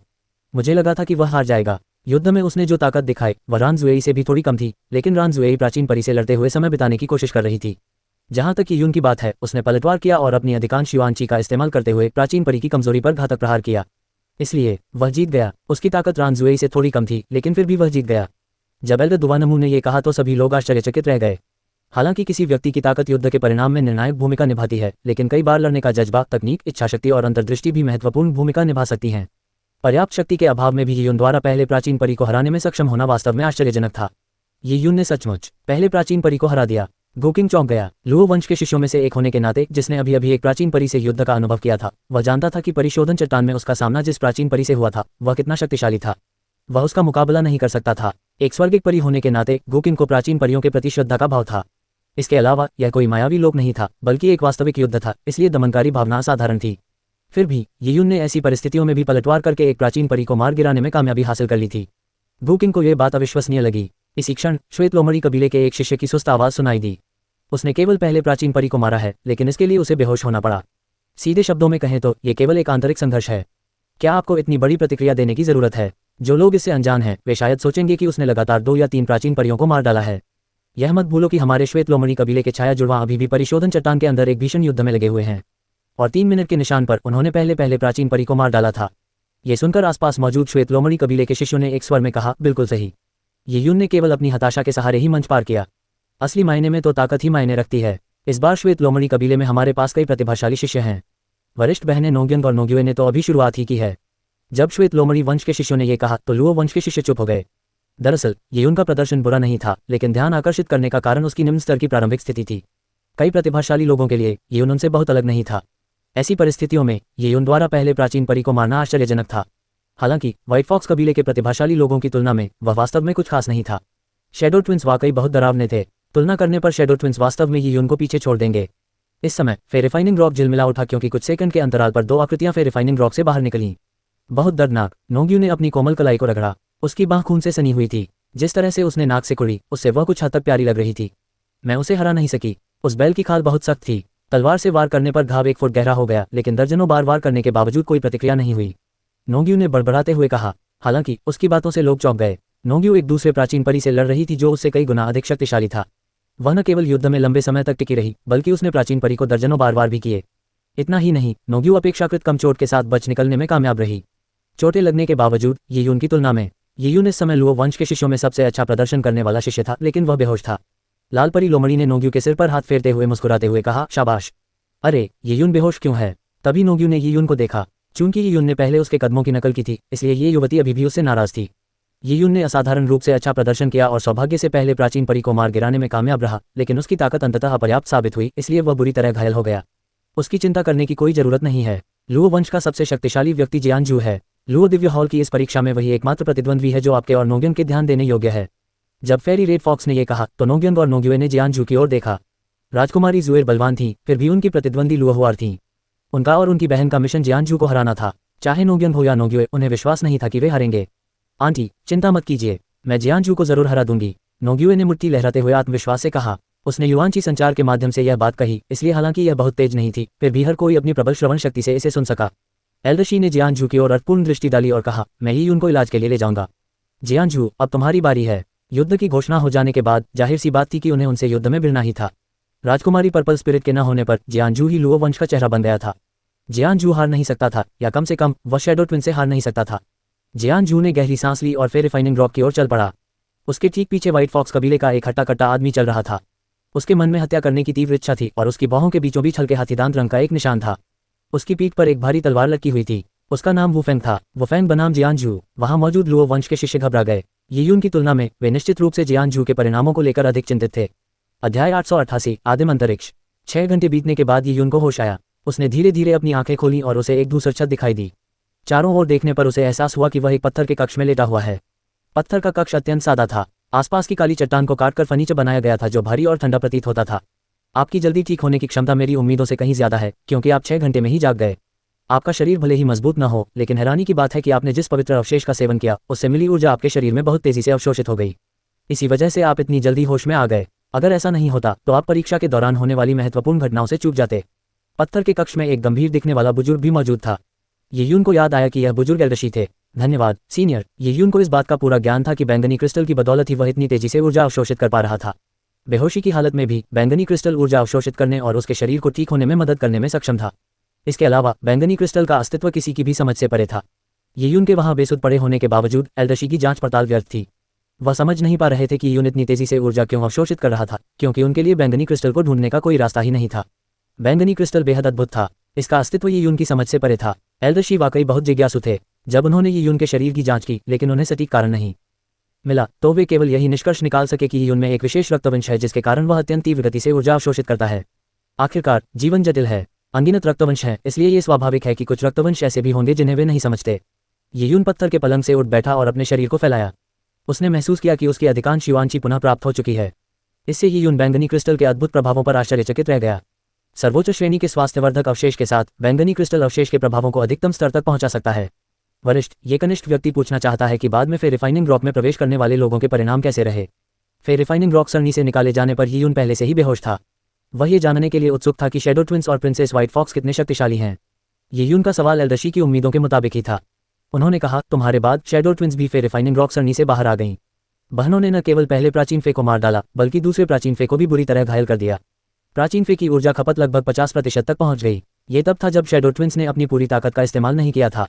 अगर वे तुम्हारी तरह ही पूरी ताकत से लड़ती तो यह अनुपात शायद और भी अधिक होता। वुफेंग की बात करें तो वह थोड़ा ज्यादा शक्तिशाली था। उसने दूसरे प्राचीन परी की 70% ऊर्जा सोख ली। वुफेंग की युद्ध क्षमता असाधारण है। उसके शरीर से निकलने वाली तीव्र रक्त पिपासा की आभा को शायद महसूस किया जा सकता है। उसने कई जीवन मरण के युद्ध अवश्य लड़े होंगे। अंततः राजकुमारी श्वेत लोमड़ी वही एकमात्र ऐसी थी जिन्होंने दूसरे प्राचीन परी को मार गिराया। इतना ही नहीं, तीसरे प्राचीन परी के विरुद्ध भी वह 1 मिनट तक डटी रही। उन्होंने तो प्राचीन परी को घायल भी कर दिया था। एल्डरशी ने यह बात बड़े ही सहज भाव से कही, जिसे सुनकर ये यून चौंक उठी। अंतर उसने पहले प्राचीन परी को मारने के लिए अपनी पूरी ताकत लगा दी थी, साथ ही उसे भाग्य का भी साथ मिला। प्राचीन परी को मारने के बाद वह तुरंत बेहोश हो गया और परिशोधन चट्टान के घेरे से बाहर निकाल दिया गया। उसका दूसरे प्राचीन परी से सामना भी नहीं हुआ। जहां तक राजकुमारी व्हाइट फॉक्स की बात है, उसने न केवल दूसरे प्राचीन फे को मार डाला बल्कि उसने तीसरे प्राचीन फे को भी घायल कर दिया था। फिर रिफाइनिंग रॉक एरे की कठिनाई जैसे जैसे आगे बढ़ती गई वैसे वैसे ज्यामितीय रूप से बढ़ती गई। तीसरी प्राचीन फे कितनी शक्तिशाली मानी जाती थी? लुओ वंश का क्या हुआ? ये यून ने जल्दी से पूछा। हमारे लुओ कबीले के लिए लुओमो लगभग तुम्हारे जैसा ही था। पहले प्राचीन परी को मारने के बाद वह दूसरे प्राचीन परी से लड़ने में असमर्थ हो गया और उसे निष्कासित कर दिया गया। जियानजू का प्रदर्शन सबसे अच्छा था। कम से कम उसके परिणाम वुफेंग से कहीं बेहतर थे, जिससे वह शैडो ट्विंस को भी हराने में सक्षम हुआ। इसलिए उसने लुओ कबीले के लिए कुछ हद तक सम्मान वापस दिलाया। धन्यवाद। ये यून ने अनजाने में अपनी मुट्ठियां भींच लीं। उसका रास्ता अभी लंबा था। उसे तेजी से आगे बढ़ना था और कदम दर कदम उनकी ओर दौड़ना था। तुम्हारी आंखों से तो ऐसा नहीं लग रहा था कि तुम निराश हो। बहुत अच्छा। एल्डरशी ने सिर हिलाया। मैं तुम्हें आदिम अंतरिक्ष में ले जा रहा हूँ। जो भी पहले स्तर पर 5 मिनट तक टिके रहने में कामयाब होता है या पहले प्राचीन परी को घायल करने में कामयाब होता है, उसे आदिम अंतरिक्ष में प्रवेश करने की अनुमति है। जैसे ही एल्डरशी ने यह कहा, उन्होंने ये उनका हाथ पकड़ लिया। एक सहज कदम आगे बढ़ाते ही आसपास का वातावरण विकृत हो गया। आदिम स्वर्ग के अराजक नियमों से गुजरने के कारण यीयून को चक्कर आने लगे, क्योंकि यह उसकी मानसिक शक्ति पर भारी पड़ रहा था। अगले ही पल यीयून एक विशाल मठ में पहुंच चुकी थी। यह मठ इतना ऊंचा और चौड़ा था कि इसकी लंबाई 1000 फीट तक थी। अगर कोई विशालकाय प्राचीन परी भी यहाँ होती तो वह आसानी से इसके बीच से गुजर सकती थी। यह मठ अज्ञात चट्टानों से बना था और अंत में एक देहाती शैली का कांसे का दरवाजा था। दरवाजा मठ जितना ऊंचा था और उस पर देवी देवताओं के अनेकों चित्र उकेरे गए थे। ये भव्य और प्रभावशाली था। यीयून और एल्डरशी मठ के सामने चींटियों की तरह प्रकट हुए। इस अनुभूति ने यीयून को दरवाजे के पीछे की चीजों के बारे में जानने के लिए उत्सुक कर दिया। इस समय एल्डरशी ने अपना हाथ बढ़ाकर दरवाजे पर धक्का दिया। इसके बाद 30 फुट मोटा और अथाह वजनी दरवाजा एल्डरशी के हाथों से खुल गया। पीतल के दरवाजे के पीछे का नजारा देखकर यीयून का दिल जोर से धड़कने लगा। दरवाजे के पीछे खाली जगह थी। वह स्थान धुंध से ढका हुआ था और यह अज्ञात था कि वह कितना विस्तृत था। इस बिंदु पर आकर भव्य मठ गायब हो गया, मानो वह शून्य का हिस्सा बन गया हो। लुओ वंश के जिन शिष्यों और श्वेत लोमड़ी वंश के शिष्यों का चयन किया गया था, वे पहले से ही इस स्थान पर प्रतीक्षा कर रहे थे। यीयून ने देखा कि धुंध के बीच कुछ देहाती चट्टानें तैर रही थीं। उनका कोई रंग नहीं था और वे पूरी तरह से धूसर थीं। ऐसा लग रहा था मानो उन्हें अरबों वर्षों से दुनिया के किसी कोने में छोड़ दिया गया हो। यीयून ने अपनी मानसिक ऊर्जा से चट्टानों का अध्ययन करने से खुद को नहीं रोका। उसने पाया कि ये चट्टानें प्रथम स्तर की रिफाइनिंग रॉक से कुछ हद तक मिलती जुलती थी, लेकिन इनसे निकलने वाली आभा रिफाइनिंग रॉक से पूरी तरह भिन्न थी। यीयून, क्या तुम ठीक हो? यीयून को आते देख गुकिंग आश्चर्यचकित रह गया और तुरंत उसके पास आ गया। आप इतनी जल्दी ठीक हो गए? यीयून को निष्कासित किए जाने का दृश्य सभी ने देखा था। वे उसकी चोटों से भलीभांति परिचित थे। सर्वोच्च श्रेणी के अवशेष के उपचार के बावजूद भी इतनी जल्दी ठीक होना मुश्किल था। आखिरकार अवशेष की श्रेणी जितनी उच्च होती है, उसके औषधीय तत्व उतने ही शक्तिशाली होते हैं। इससे अवशोषण की गति धीमी हो जाती है। तुमने तो वाकई बहुत जल्दी रिकवर कर लिया। लगता है तुम्हारी ताकत थोड़ी कमजोर है, लेकिन मार सहने की तुम्हारी क्षमता काफी अच्छी है। नोंग्यू ने मुस्कुराते हुए कहा। वही उनके साथ व्यंग्य नहीं कर रही थी, बल्कि वह बस बेबाक थी। हालांकि नोंग्युए के शब्द कानों को चुभ गए। नोंग्यू ने अपनी छोटी बहन को घूर कर देखा। युए, बेवजह जिद मत करो। नोंग्यू ने जीभ बाहर निकाली और चुप हो गई। यीयून को भी कोई परवाह नहीं थी और उसने गुकिंग से कहा, कोई गंभीर बात नहीं थी। एल्डरशी ने बस मुझे आदिम स्थान के बारे में बताया था। इस जगह में क्या खास बात है? इसमें ऐसा क्या खास है? आदिम अंतरिक्ष का जिक्र होते ही गुकिंग के मन में थोड़ी उत्तेजना पैदा हो गई। उसने कहा, एल्डर दुवानमू ने अभी बताया था कि यह आदिम अंतरिक्ष ब्रह्मांड की रचना के समय बचा हुआ एक प्राचीन अंतरिक्ष है। यह अरबों वर्षों से अस्तित्व में है और हमारे लुओ कबीले को आदिम स्वर्ग की खोज करते समय संयोगवश यह अंतरिक्ष मिल गया, इसलिए इसे संरक्षित कर लिया गया। इस अंतरिक्ष में कई रहस्य छिपे हैं। इस धुंधले कोहरे को देखो। एल्डर दुवानमू ने अभी बताया था कि यह धुंधला कोहरा अराजकता की सबसे प्राचीन गैस है। इससे भी अधिक रोचक बात ये चट्टानें हैं। ये ब्रह्मांड की शुरुआत में बनी अराजकता की चट्टानें हैं। ये तो कैस्टोन है। यीयून घबरा गया। वह जाहिर तौर पर कैस्टोन्स के बारे में जानता था। 10,000 परियों के स्वर्ग में विश्व पत्थरों का उपयोग मुद्रा के रूप में किया जाता था। ये एक दुनिया के जन्म के समय ऊर्जा और नियमों के क्रिस्टलीकरण का प्रतीक थे। कैस्टोन्स की बात करें तो उनका मूल्य वर्ल्ड स्टोन से कई गुना अधिक था। वे ब्रह्मांड की उत्पत्ति के समय कैस और ओरिजिन ऊर्जा की गैसों के क्रिस्टलीकरण से बने थे। उनमें ब्रह्मांड की सबसे सैद्धांतिक उत्पत्ति भी समाहित थी। विश्व पत्थरों में निहित ऊर्जा के कारण इनका उपयोग मुद्रा के रूप में किया जा सकता था। वहीं अराजकता पत्थरों की बात करें तो इनका मूल्य अत्यधिक होने के कारण इन्हें आमतौर पर बेचा नहीं जाता था। इनका उपयोग किसी शक्तिशाली गुट की नींव के रूप में किया जा सकता था। यीयुन, इन कैस्ट स्टोन्स में केवल नियम ही नहीं है। एल्डर दुवानमू के अनुसार ये कैस्ट स्टोन्स फे रिफाइनिंग रॉक्स के समान हैं। इनमें प्राचीन फे के और एक आकर्षण समाहित हैं। हालांकि यह प्राचीन फे आत्मा का सार नहीं है, बल्कि फे देवताओं की वास्तविक आभा है। जादुई देवता गुकिंग की बातों से यीयुन बुरी तरह डर गई। 12 प्राचीन परी देवता सर्वोच्च नियमों का सार थे। माउंट अजूर बिलो पर यीयुन ने दिव्य स्तंभ और उन नक्काशी को देखा था जो लुओ वंश ने 12 परी देवताओं के लिए बनवाई थी। हालांकि वे दिव्य स्तंभ लुओ वंश के पूर्वजों द्वारा ही छोड़े गए थे। लुओ वंश के पूर्वज भले ही शक्तिशाली थे, लेकिन 12 दिव्य लोकों में उनकी तुलना कमजोर मानी जाती थी। उनकी साधना के स्तर और नियम संबंधी ज्ञान की सीमाओं के कारण उनके द्वारा निर्मित दिव्य स्तंभ परी देवताओं के वास्तविक नियमों का सटीक प्रतिरूपण नहीं कर सके। फे देवताओं की आभा को समाहित करने वाले कैस्ट स्टोन की तुलना में दिव्य स्तंभों में जमीन आसमान का अंतर था। यह माउंट एजोर बिलो एंशिएंट फे एडिफिस की सीमाएं भी थीं। हालांकि आदिम अंतरिक्ष में ऐसी स्थिति मौजूद नहीं थी। ये कैस्ट स्टोन्स में सीलबंद फे गॉड्स की आभा थी। ये वास्तव में उत्पत्ति के नियम थे। क्या ये कैस्ट स्टोन हमें उधार दिए जाएंगे? यीयुन भी उत्साहित थी। इसमें कोई आश्चर्य नहीं कि जब गुकिंग ने आदिम अंतरिक्ष की उपयोगिता का जिक्र किया तो वह इतनी उत्साहित क्यों हो गई। शायद ऐसा ही हो, गुकिंग भी बेसब्री से इसका इंतजार कर रहा था। गुकिंग के अनुभव के बावजूद ये पहली बार था जब उसने कोई कैस्ट स्टोन देखा था। हमारे यहाँ मौजूद लोगों की संख्या से कहीं कम कैस्ट स्टोन हैं। हालांकि ये हमें उधार दिए जा सकते हैं, लेकिन इसके लिए समय सीमा होनी चाहिए। ये पता नहीं है कि समय कैसे आवंटित किया जाएगा। इसके अलावा हमें इन्हें व्हाइट फॉक्स कबीले के साथ साझा करना होगा। व्हाइट फॉक्स कबीला, ये कहते हुए गुकिंग ने श्वेत लोमड़ी कबीले के प्रतिभाशाली लोगों को घबराहट भरी नजर से देखा। जूनियर ब्रदर ही, शायद आपको पता न हो कि श्वेत लोमड़ी कबीला फे जाति के सबसे बुद्धिमान और बेहद उच्च बोध क्षमता वाले कबीलों में से एक है। इसके अलावा जो लोग अपनी 9 पूंछ वाली श्वेत लोमड़ी की रक्तरेखा को जागृत करते हैं वे नियमशास्त्रीय अंतर्दृष्टि में अत्यंत निपुण होते हैं। उदाहरण के लिए शैडो ट्विंस इसका एक उदाहरण है। आदिम स्वर्ग में पहुंचते ही शैडो ट्विंस ने अपने पैरों का इस्तेमाल करके अव्यवस्थित ऊर्जा प्रवाह को समतल कर दिया था। इससे उनकी नियमशास्त्रीय समझ का स्तर स्पष्ट हो जाता था। गुकिंग की बातें तेज कानों वाली नोग्युए ने सुन ली। वह मुस्कुराते हुए उसकी ओर देखने लगी। उसने ऐसी मुस्कान बिखेरी मानो अपनी शक्ति का प्रदर्शन कर रही हो। तुम्हारी समझ काफी अच्छी है और तुम गलत नहीं थे। मैं हत्या करने में माहिर नहीं हूँ, लेकिन जब बात नियमों की समझ की आती है तो मुझे वे सबसे ज्यादा पसंद हैं। अध्याय 888 आदिम अंतरिक्ष। 6 घंटे बीतने के बाद यीयुन को होश आया। उसने धीरे धीरे अपनी आंखें खोली और उसे एक दूसर छत दिखाई दी। चारों ओर देखने पर उसे एहसास हुआ कि वह एक पत्थर के कक्ष में लेटा हुआ है। पत्थर का कक्ष अत्यंत सादा था। आसपास की काली चट्टान को काटकर फर्नीचर बनाया गया था जो भारी और ठंडा प्रतीत होता था। आपकी जल्दी ठीक होने की क्षमता मेरी उम्मीदों से कहीं ज्यादा है, क्योंकि आप 6 घंटे में ही जाग गए। आपका शरीर भले ही मजबूत न हो, लेकिन हैरानी की बात है कि आपने जिस पवित्र अवशेष का सेवन किया उससे मिली ऊर्जा आपके शरीर में बहुत तेजी से अवशोषित हो गई। इसी वजह से आप इतनी जल्दी होश में आ गए। अगर ऐसा नहीं होता तो आप परीक्षा के दौरान होने वाली महत्वपूर्ण घटनाओं से चूक जाते। पत्थर के कक्ष में एक गंभीर दिखने वाला बुजुर्ग भी मौजूद था। यीयुन को याद आया कि यह बुजुर्ग एल्डशी थे। धन्यवाद सीनियर। यीयुन को इस बात का पूरा ज्ञान था कि बैंगनी क्रिस्टल की बदौलत ही वह इतनी तेजी से ऊर्जा अवशोषित कर पा रहा था। बेहोशी की हालत में भी बैंगनी क्रिस्टल ऊर्जा अवशोषित करने और उसके शरीर को ठीक होने में मदद करने में सक्षम था। इसके अलावा बैंगनी क्रिस्टल का अस्तित्व किसी की भी समझ से परे था। यीयुन के वहां बेसुध पड़े होने के बावजूद एल्डशी की जांच पड़ताल व्यर्थ थी। वह समझ नहीं पा रहे थे कि यीयुन इतनी तेजी से ऊर्जा क्यों अवशोषित कर रहा था, क्योंकि उनके लिए बैंगनी क्रिस्टल को ढूंढने का कोई रास्ता ही नहीं था। बैंगनी क्रिस्टल बेहद अद्भुत था। इसका अस्तित्व यीयुन की समझ से परे था। एल्डशी वाकई बहुत जिज्ञासु थे। जब उन्होंने यीयुन के शरीर की जांच की लेकिन उन्हें सटीक कारण नहीं मिला, तो वे केवल यही निष्कर्ष निकाल सके कि यीयुन में एक विशेष रक्तवंश है जिसके कारण वह अत्यंत तीव्र गति से ऊर्जा अवशोषित करता है। आखिरकार जीवन जटिल है। अनगिनत रक्तवंश हैं, इसलिए ये स्वाभाविक है कि कुछ रक्तवंश ऐसे भी होंगे जिन्हें वे नहीं समझते। यीयुन पत्थर के पलंग से उठ बैठा और अपने शरीर को फैलाया। उसने महसूस किया कि उसकी अधिकांश युवांशी पुनः प्राप्त हो चुकी है। इससे यीयुन बैंगनी क्रिस्टल के अद्भुत प्रभावों पर आश्चर्यचकित रह गया। सर्वोच्च श्रेणी के स्वास्थ्यवर्धक अवशेष के साथ बैंगनी क्रिस्टल अवशेष के प्रभावों को अधिकतम स्तर तक पहुंचा सकता है। वरिष्ठ, ये कनिष्ठ व्यक्ति पूछना चाहता है कि बाद में फे रिफाइनिंग रॉक में प्रवेश करने वाले लोगों के परिणाम कैसे रहे। फे रिफाइनिंग रॉक सरनी से निकाले जाने पर यीयुन पहले से ही बेहोश था। वह ये जानने के लिए उत्सुक था कि शैडो ट्विंस और प्रिंसेस व्हाइट फॉक्स कितने शक्तिशाली हैं। यीयुन का सवाल एल्डशी की उम्मीदों के मुताबिक ही था। उन्होंने कहा, तुम्हारे बाद शैडो ट्विंस भी फे रिफाइनिंग रॉक सरनी से बाहर आ गईं। बहनों ने न केवल पहले प्राचीन फे को मार डाला, बल्कि दूसरे प्राचीन फे को भी बुरी तरह घायल कर दिया। प्राचीन फे की ऊर्जा खपत लगभग 50% तक पहुंच गई। ये तब था जब शैडो ट्विंस ने अपनी पूरी ताकत का इस्तेमाल नहीं किया था। अगर वे तुम्हारी तरह ही पूरी ताकत से लड़ती तो यह अनुपात शायद और भी अधिक होता। वुफेंग की बात करें तो वह थोड़ा ज्यादा शक्तिशाली था। उसने दूसरे प्राचीन परी की 70% ऊर्जा सोख ली। वुफेंग की युद्ध क्षमता असाधारण है। उसके शरीर से निकलने वाली तीव्र रक्त पिपासा की आभा को शायद महसूस किया जा सकता है। उसने कई जीवन मरण के युद्ध अवश्य लड़े होंगे। अंततः राजकुमारी श्वेत लोमड़ी वही एकमात्र ऐसी थी जिन्होंने दूसरे प्राचीन परी को मार गिराया। इतना ही नहीं, तीसरे प्राचीन परी के विरुद्ध भी वह 1 मिनट तक डटी रही। उन्होंने तो प्राचीन परी को घायल भी कर दिया था। एल्डशी ने यह बात बड़े ही सहज भाव से कही, जिसे सुनकर यीयुन चौंक उठी। अंतर, उसने पहले प्राचीन परी को मारने के लिए अपनी पूरी ताकत लगा दी थी, साथ ही उसे भाग्य का भी साथ मिला।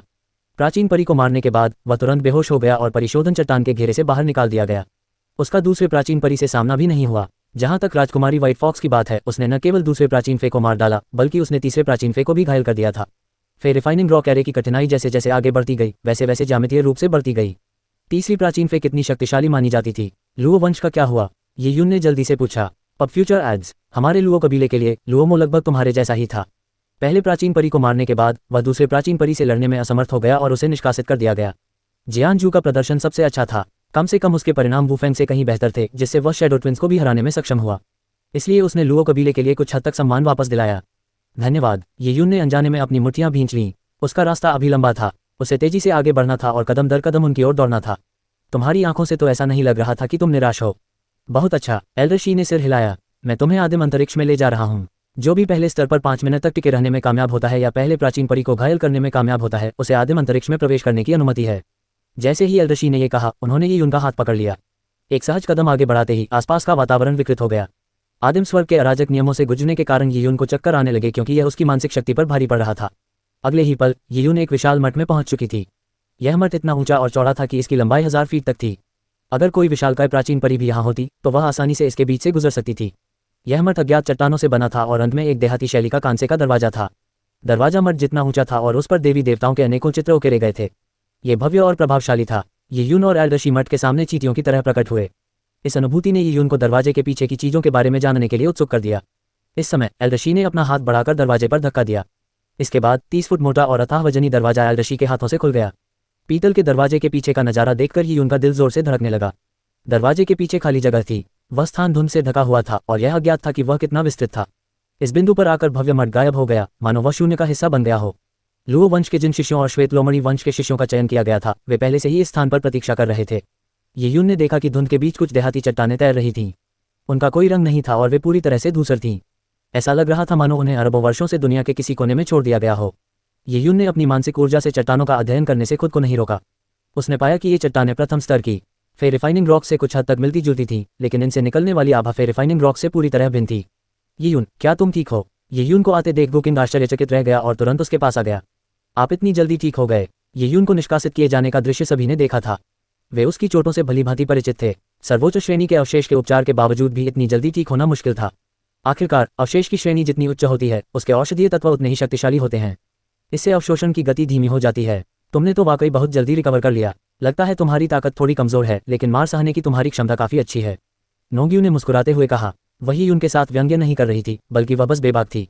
हालांकि नोंग्यू के शब्द कानों को चुभ गए। नोंग्यंग ने अपनी छोटी बहन को घूर कर देखा। योए, बेवजह जिद मत करो। नोंग्यू ने जीभ बाहर निकाली और चुप हो गई। यीयून को भी कोई परवाह नहीं थी और उसने गुकिंग से कहा, कोई गंभीर बात नहीं थी। एल्डर शी ने बस मुझे आदिम स्थान के बारे में बताया था। इस जगह में क्या खास बात है? इसमें ऐसा क्या खास है? आदिम अंतरिक्ष का जिक्र होते ही गुकिंग के मन में थोड़ी उत्तेजना पैदा हो गई। उसने कहा, एल्डर दुवानमू ने अभी बताया था कि यह आदिम अंतरिक्ष ब्रह्मांड की रचना के समय बचा हुआ एक प्राचीन अंतरिक्ष है। यह अरबों वर्षों से अस्तित्व में है और हमारे लुओ कबीले को आदिम स्वर्ग की खोज करते समय संयोगवश यह अंतरिक्ष मिल गया, इसलिए इसे संरक्षित कर लिया गया।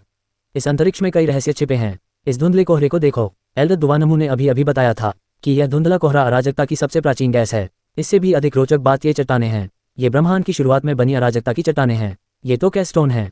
यीयून घबरा गया। वह जाहिर तौर पर कैस्टोन्स के बारे में जानता था। 10,000 परियों के स्वर्ग में विश्व पत्थरों का उपयोग मुद्रा के रूप में किया जाता था।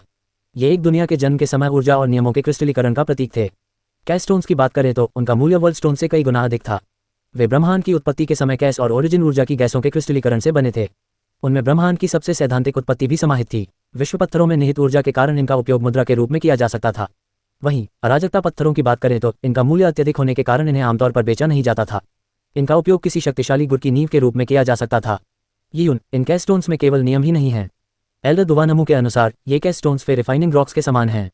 इनमें प्राचीन फे के औरिक आकर्षण समाहित हैं। हालांकि यह प्राचीन फे आत्मा का सार नहीं है, बल्कि फे देवताओं की वास्तविक आभा है। जादुई देवता। गुकिंग की बातों से यीयून बुरी तरह डर गई। 12 प्राचीन परी देवता सर्वोच्च नियमों का सार थे। माउंट अजूर बिलो पर यीयून ने दिव्य स्तंभ और उन नक्काशी को देखा था जो लुओ वंश ने 12 परी देवताओं के लिए बनवाई थी। हालांकि वे दिव्य स्तंभ लुओ वंश के पूर्वजों द्वारा ही छोड़े गए थे। लुओ वंश के पूर्वज भले ही शक्तिशाली थे, लेकिन 12 दिव्य लोकों में उनकी तुलना कमजोर मानी जाती थी। उनकी साधना के स्तर और नियम संबंधी ज्ञान की सीमाओं के कारण उनके द्वारा निर्मित दिव्य स्तंभ परी देवताओं के वास्तविक नियमों का सटीक प्रतिरूपण नहीं कर सके। फे देवताओं की आभा को समाहित करने वाले कैस्टोन की तुलना में दिव्य स्तंभों में जमीन आसमान का अंतर था। यह माउंट एजोर बिलो एंशिएंट फे एडिफिस की सीमाएं भी थीं। हालांकि आदिम अंतरिक्ष में ऐसी स्थिति मौजूद नहीं थी। ये कैस्टोन्स में सीलबंद फे गॉड्स की आभा थी। ये वास्तव में उत्पत्ति के नियम थे। क्या ये कैस्टोन हमें उधार दिए जाएंगे? ये यून भी उत्साहित थी। इसमें कोई आश्चर्य नहीं कि जब गुकिंग ने आदिम अंतरिक्ष की उपयोगिता का जिक्र किया तो वह इतनी उत्साहित क्यों हो गई। शायद ऐसा ही हो, गुकिंग भी बेसब्री से इसका इंतजार कर रहा था। गुकिंग के अनुभव के बावजूद ये पहली बार था जब उसने कोई कैस्टोन देखा था। हमारे यहाँ मौजूद लोगों की संख्या से कहीं कम कैस्टोन हैं। हालांकि ये हमें उधार दिए जा सकते हैं, लेकिन इसके लिए समय सीमा होनी चाहिए। ये पता नहीं है कि समय कैसे आवंटित किया जाएगा। इसके अलावा हमें इन्हें व्हाइट फॉक्स कबीले के साथ साझा करना होगा।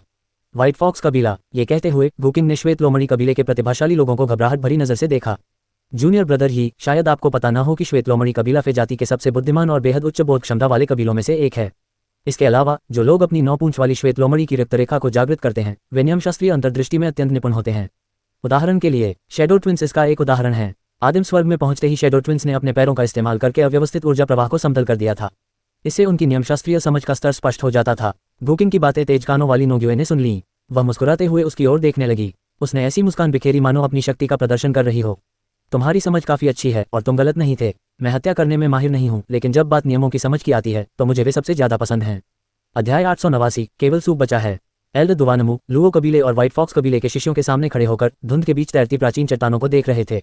यह आदिम स्थान लुओ दिव्य हॉल का केंद्र है। अराजकता पत्थरों में समाहित परिदेवताओं की आभाएं परिदेवता पत्थर कहलाती हैं। यहाँ कुल 27 परिदेवता पत्थर मौजूद हैं। 27 फे गॉडस्टोन आकार और गुणवत्ता में भिन्न हैं। जब आप उनके साथ ध्यान करते हैं तो आप अपनी पसंद के अनुसार उन्हें चुनने के लिए स्वतंत्र हैं। जैसे ही एल्ड दुवानमू ने यह कहा, उन्होंने अपना हाथ हिलाया। उनकी आस्तीनों से दर्जनों सफेद किरणें निकलीं और वे सभी के हाथों में जा गिरीं। येयून ने सफेद प्रकाश की एक किरण को पकड़ लिया। यह एक जेड पत्थर की पर्ची थी। येयून ने अपनी चेतना को उसमें लीन कर लिया। जेड की पर्ची ने प्रत्येक फे गॉडस्टोन में समाहित फे गॉड की आभा के साथ साथ प्रत्येक फे गॉडस्टोन के गुणों का भी परिचय दिया। सबसे बड़ा फे गॉडस्टोन लगभग 1 वर्ग फुट का था, लेकिन वह इतना भारी था कि येयून को इस पर विश्वास करना मुश्किल हो रहा था। 1 वर्ग फुट का फे गॉडस्टोन 100 पहाड़ों से भी भारी था। अगर इसे जमीन पर फेंका जाता तो अपने अत्यधिक भार के कारण ये सीधे किसी तारे के केंद्र में समा जाता। संभवतः इसी कारण से 1 वर्ग फुट आकार के फे गॉडस्टोन को पेनेट्रेटिंग स्टार रॉक कहा जाता था। हालांकि पेनेट्रेटिंग स्टार रॉक सबसे बड़ा पत्थर था, लेकिन वह सबसे कीमती नहीं था। एक फे गॉडस्टोन था जो पेनेट्रेटिंग स्टार रॉक से भी दुर्लभ था, जिसका नाम थरी गॉड सील था। थरी गॉड सील पत्थर लगभग आधा फुट लंबा था। इसके भीतर फे देवताओं के 3 अलग अलग और 21 सील बंद थे। फे देवताओं के तीनों स्वर्णिक आकर्षण इस फे गॉडस्टोन में एक में विलीन हो गए थे, जिसके कारण इसका मूल्य अन्य सभी फे गॉडस्टोन से कहीं अधिक हो गया था। पेनेट्रेटिंग स्टार रॉक और थरी गॉड सील मूल रूप से आदिम अंतरिक्ष में सर्वश्रेष्ठ फे गॉडस्टोन थे। बाकी सब उनसे कहीं ज्यादा खराब थे। येयून ने जेड पर्ची नीचे रख दी और अपने पीछे खड़े लोगों पर नजर डाली। वहां लगभग 70 शिष्य थे जिन्हें आदिम अंतरिक्ष में प्रवेश करने का अधिकार था। हालांकि फे गॉडस्टोन केवल 27 ही थे। सभी के लिए पर्याप्त नहीं थे। एल्ड दुआनमू को देखकर कई लोगों को इस समस्या का एहसास हुआ। फे गॉडस्टोन की प्रस्तावना पढ़ने के बाद जेड स्लिप वापस कर दें। आदिम स्थान में प्रवेश करने वाले शिष्यों की कुल संख्या 71 है। जो शिष्य पहले प्राचीन परी को मारने में असफल होते हैं वे आदिम अंतरिक्ष में दिन में केवल 8 घंटे ही रह सकते हैं। जो लोग पहले प्राचीन परी को मारने में कामयाब हुए उन्हें प्रतिदिन 16 घंटे आदिम अंतरिक्ष में रहने की अनुमति है। फे गॉडस्टोन के चयन की बात करें तो राजकुमारी व्हाइट फॉक्स सबसे पहले चुनेगी, उसके बाद जियानजू, फिर वुफेंग, शैडो ट्विंस, लुओमो और फिर येयून। एल्ड दुवानमू ने फिर रिफाइनिंग रॉक एरे में सर्वश्रेष्ठ परिणाम प्राप्त करने वालों के नाम क्रम से पढ़े। परिणाम जितने बेहतर होते थे उन्हें उतनी ही अधिक प्राथमिकता दी जाती थी। इसके अलावा हर किसी के लिए केवल एक ही फे गॉडस्टोन चुनने की सुविधा नहीं थी। उदाहरण के लिए राजकुमारी व्हाइट फॉक्स की पसंद को बाकी सभी से अधिक महत्व दिया जाता था। वह प्रतिदिन 16 घंटे किसी भी फे गॉडस्टोन को चुनने में बिता सकती थी। यदि राजकुमारी व्हाइट फॉक्स सबसे गहन त्रिदेव मोहर का चयन करती है तो उसे 2/3 समय के लिए त्रिदेव मोहर का अनन्य उपयोग प्राप्त होगा। शेष 1/3 हिस्सा संभवतः जियानजू को मिलेगा। केवल 2 लोग ही त्रिदेव मोहर को अपने पास जमा कर सकते थे। जियानजू के पास अभी भी काफी समय बचा था और यह स्वाभाविक ही था कि वह दूसरे सबसे मूल्यवान भेदनशील तारा चट्टान को ही चुनेगा। पेनेट्रेटिंग स्टार रॉक के लिए बचे हुए समय का इस्तेमाल निस्संदेह वुफेंग और शैडो ट्विंस ही करने वाले थे। जब तक येयून और लुओमो की बारी आएगी तब तक सर्वश्रेष्ठ फे गॉडस्टोन के लिए बहुत कम समय बचेगा। येयून और लुओमो केवल राजकुमारी व्हाइट फॉक्स के 3 देव मोहर को अस्थायी रूप से छोड़ने का इंतजार कर सकते थे जब वह इससे कोई अंतर्दृष्टि प्राप्त करने में विफल रही, ताकि उन्हें 3 देव मोहर का अध्ययन करने के लिए आवश्यक बहुमूल्य समय मिल सके। बाकी लोगों की बात करें तो जिन्होंने पहले प्राचीन फे को भी नहीं मारा था उन्हें थरी गॉड सील को छूने का भी कोई मौका नहीं मिला। आवंटन के नियमों को समझने के बाद कई लोगों के चेहरे पर असंतोषजनक भाव आ गए। उनमें से एक रानजुएई थी। उन सभी शिष्यों में से जिन्होंने पहले प्राचीन परी को नहीं मारा, रानजुएई सबसे लंबे समय तक कुल 9 मिनट तक जीवित रही। इस परिणाम से रेनजुएई काफी आत्मसंतुष्ट महसूस कर रहा था। हालांकि जब वह फिर रिफाइनिंग रॉक सरनी से बाहर निकला तो उसे सूचना मिली कि येयून, जो उसके साथ सरनी में प्रवेश कर चुका था, ने पहले प्राचीन फे को मारने में कामयाबी हासिल कर ली है। ये बात पहले उतनी मायने नहीं रखती थी, लेकिन अब उसे बताया गया कि पहले प्राचीन परी को मारने में असफल रहने के कारण परिदेव पत्थरों से अंतर्दृष्टि प्राप्त करने के लिए उसे जो समय मिला था वह बाकी परियों के समय का आधा था। इसके अलावा उसे बाकी लोगों के पहले चुनाव करने का इंतजार करना पड़ा। ऐसे में वह कैसे संतुष्ट हो सकता था? बड़े दुआनमू, ये नियम कैसे काम कर सकता है? क्या हम अपने लुओ कबीले के सबसे अच्छे संसाधनों को श्वेत लोमड़ी कबीले को सौंप नहीं रहे हैं? रेनजुएई चिंतित थी। लुओ डिवाइन हॉल की परीक्षाओं के लिए केवल 18 वर्ष बचे थे। ये समय अत्यंत मूल्यवान था और काफी हद तक उनकी भविष्य की सफलता को निर्धारित करेगा। हालांकि नियमों के अनुसार रान जुएई को केवल थोड़ी सी ही जानकारी मिल पाए। जियान झू और उसके साथियों के सामने उसकी हार निश्चित थी, यहाँ तक कि वह यून से भी कमतर साबित हो सकता था। रान जुएई की आवाज़ सुनकर एल्डर दुवानमू ने भौहें चढ़ाकर ठंडे लहजे में कहा, श्वेत लोमड़ी कबीले को यह सौंपना इसलिए है क्योंकि तुम उम्मीदों पर खरी नहीं उतरी। नियम यही है, श्वेत लोमड़ी कबीले को लुओ दिव्य हॉल में भले ही ज्यादा संसाधन मिले, लेकिन राजकुमारी बैंगनी आत्मा को भी श्वेत लोमड़ी कबीले से ज्यादा संसाधन मिलेंगे। हर किसी को जो मिलता है वो उसके अपने कर्मों पर निर्भर करता है। एल्डर दुवानमू ने रान जुएई के सामने ही उसे जमकर डांटा, जिससे वह अवाक रह गया। भला वह क्या कह पाता। फिर रिफाइनिंग रॉक की परीक्षा में वह यून को हरा नहीं पाया था, जिसकी शक्ति उससे कम थी। राजकुमारी श्वेत लोमड़ी, आप शुरुआत कर सकती हैं। यदि आप चाहें तो आप प्रतिदिन अपने ध्यान के लिए निर्धारित समय में शामिल हो सकती हैं। आप चाहें तो 1 महीने तक लगातार इसका अध्ययन भी कर सकती हैं। जेड की पर्चियों में केवल परिदेव पत्थरों का सामान्य परिचय दिया गया था। ये देखने के लिए कि यह अपने लिए उपयुक्त है या नहीं, व्यक्ति को व्यक्तिगत रूप से इसका अध्ययन करना आवश्यक था। धन्यवाद सीनियर दुआनमू। राजकुमारी व्हाइट फॉक्स मुस्कुराए और अराजकता की गैसों के धुंधले कोहरे में कदम रखा। कोहरे में उसका शरीर धुंधला सा दिखने लगा और कुछ ही क्षणों बाद वह कोहरे से बाहर निकली और बोली, मैं 20 दिनों के लिए थरी गॉड सील और 10 दिनों के लिए पेनिट्रेटिंग स्टार रॉक का चयन करूंगी। राजकुमारी श्वेत लोमड़ी ने अपना निर्णय ले लिया। हालांकि जब वहां उपस्थित लुओ कबीले के शिष्यों ने यह सुना तो उनके दिल में दर्द सा महसूस हुआ। पल भर में ही 2 सबसे बेहतरीन फे गॉड स्टोन ले लिए गए।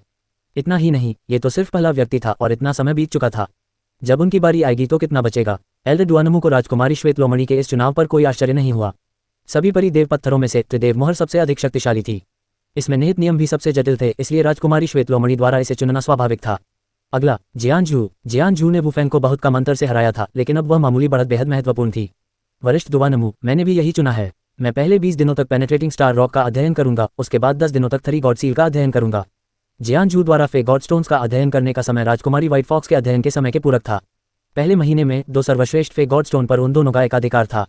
वहां मौजूद लुओ वंश के कई शिष्यों को कड़वाहट महसूस हुई। कुछ अन्य लोगों को मांस खाने का मौका मिला, जबकि उन्हें पीने के लिए केवल सूप ही मिला। राजकुमारी श्वेत लोमड़ी और जियान झू ने पहले 30 दिनों तक अपना वर्चस्व बनाए रखा था। नियमों के अनुसार उसके बाद उन्हें विश्राम का समय मिलना था। इस दौरान थरी गॉड सील और पेनिट्रेटिंग स्टार रॉक मुक्त रहेंगे। हालांकि वुफेंग और शैडो ट्विंस खाली समय को आपस में बांटने में कोई संकोच नहीं करेंगे। इसके साथ ही कुछ विशेष नहीं बचा था और अब तक लुओमो और यी यून की बारी थी।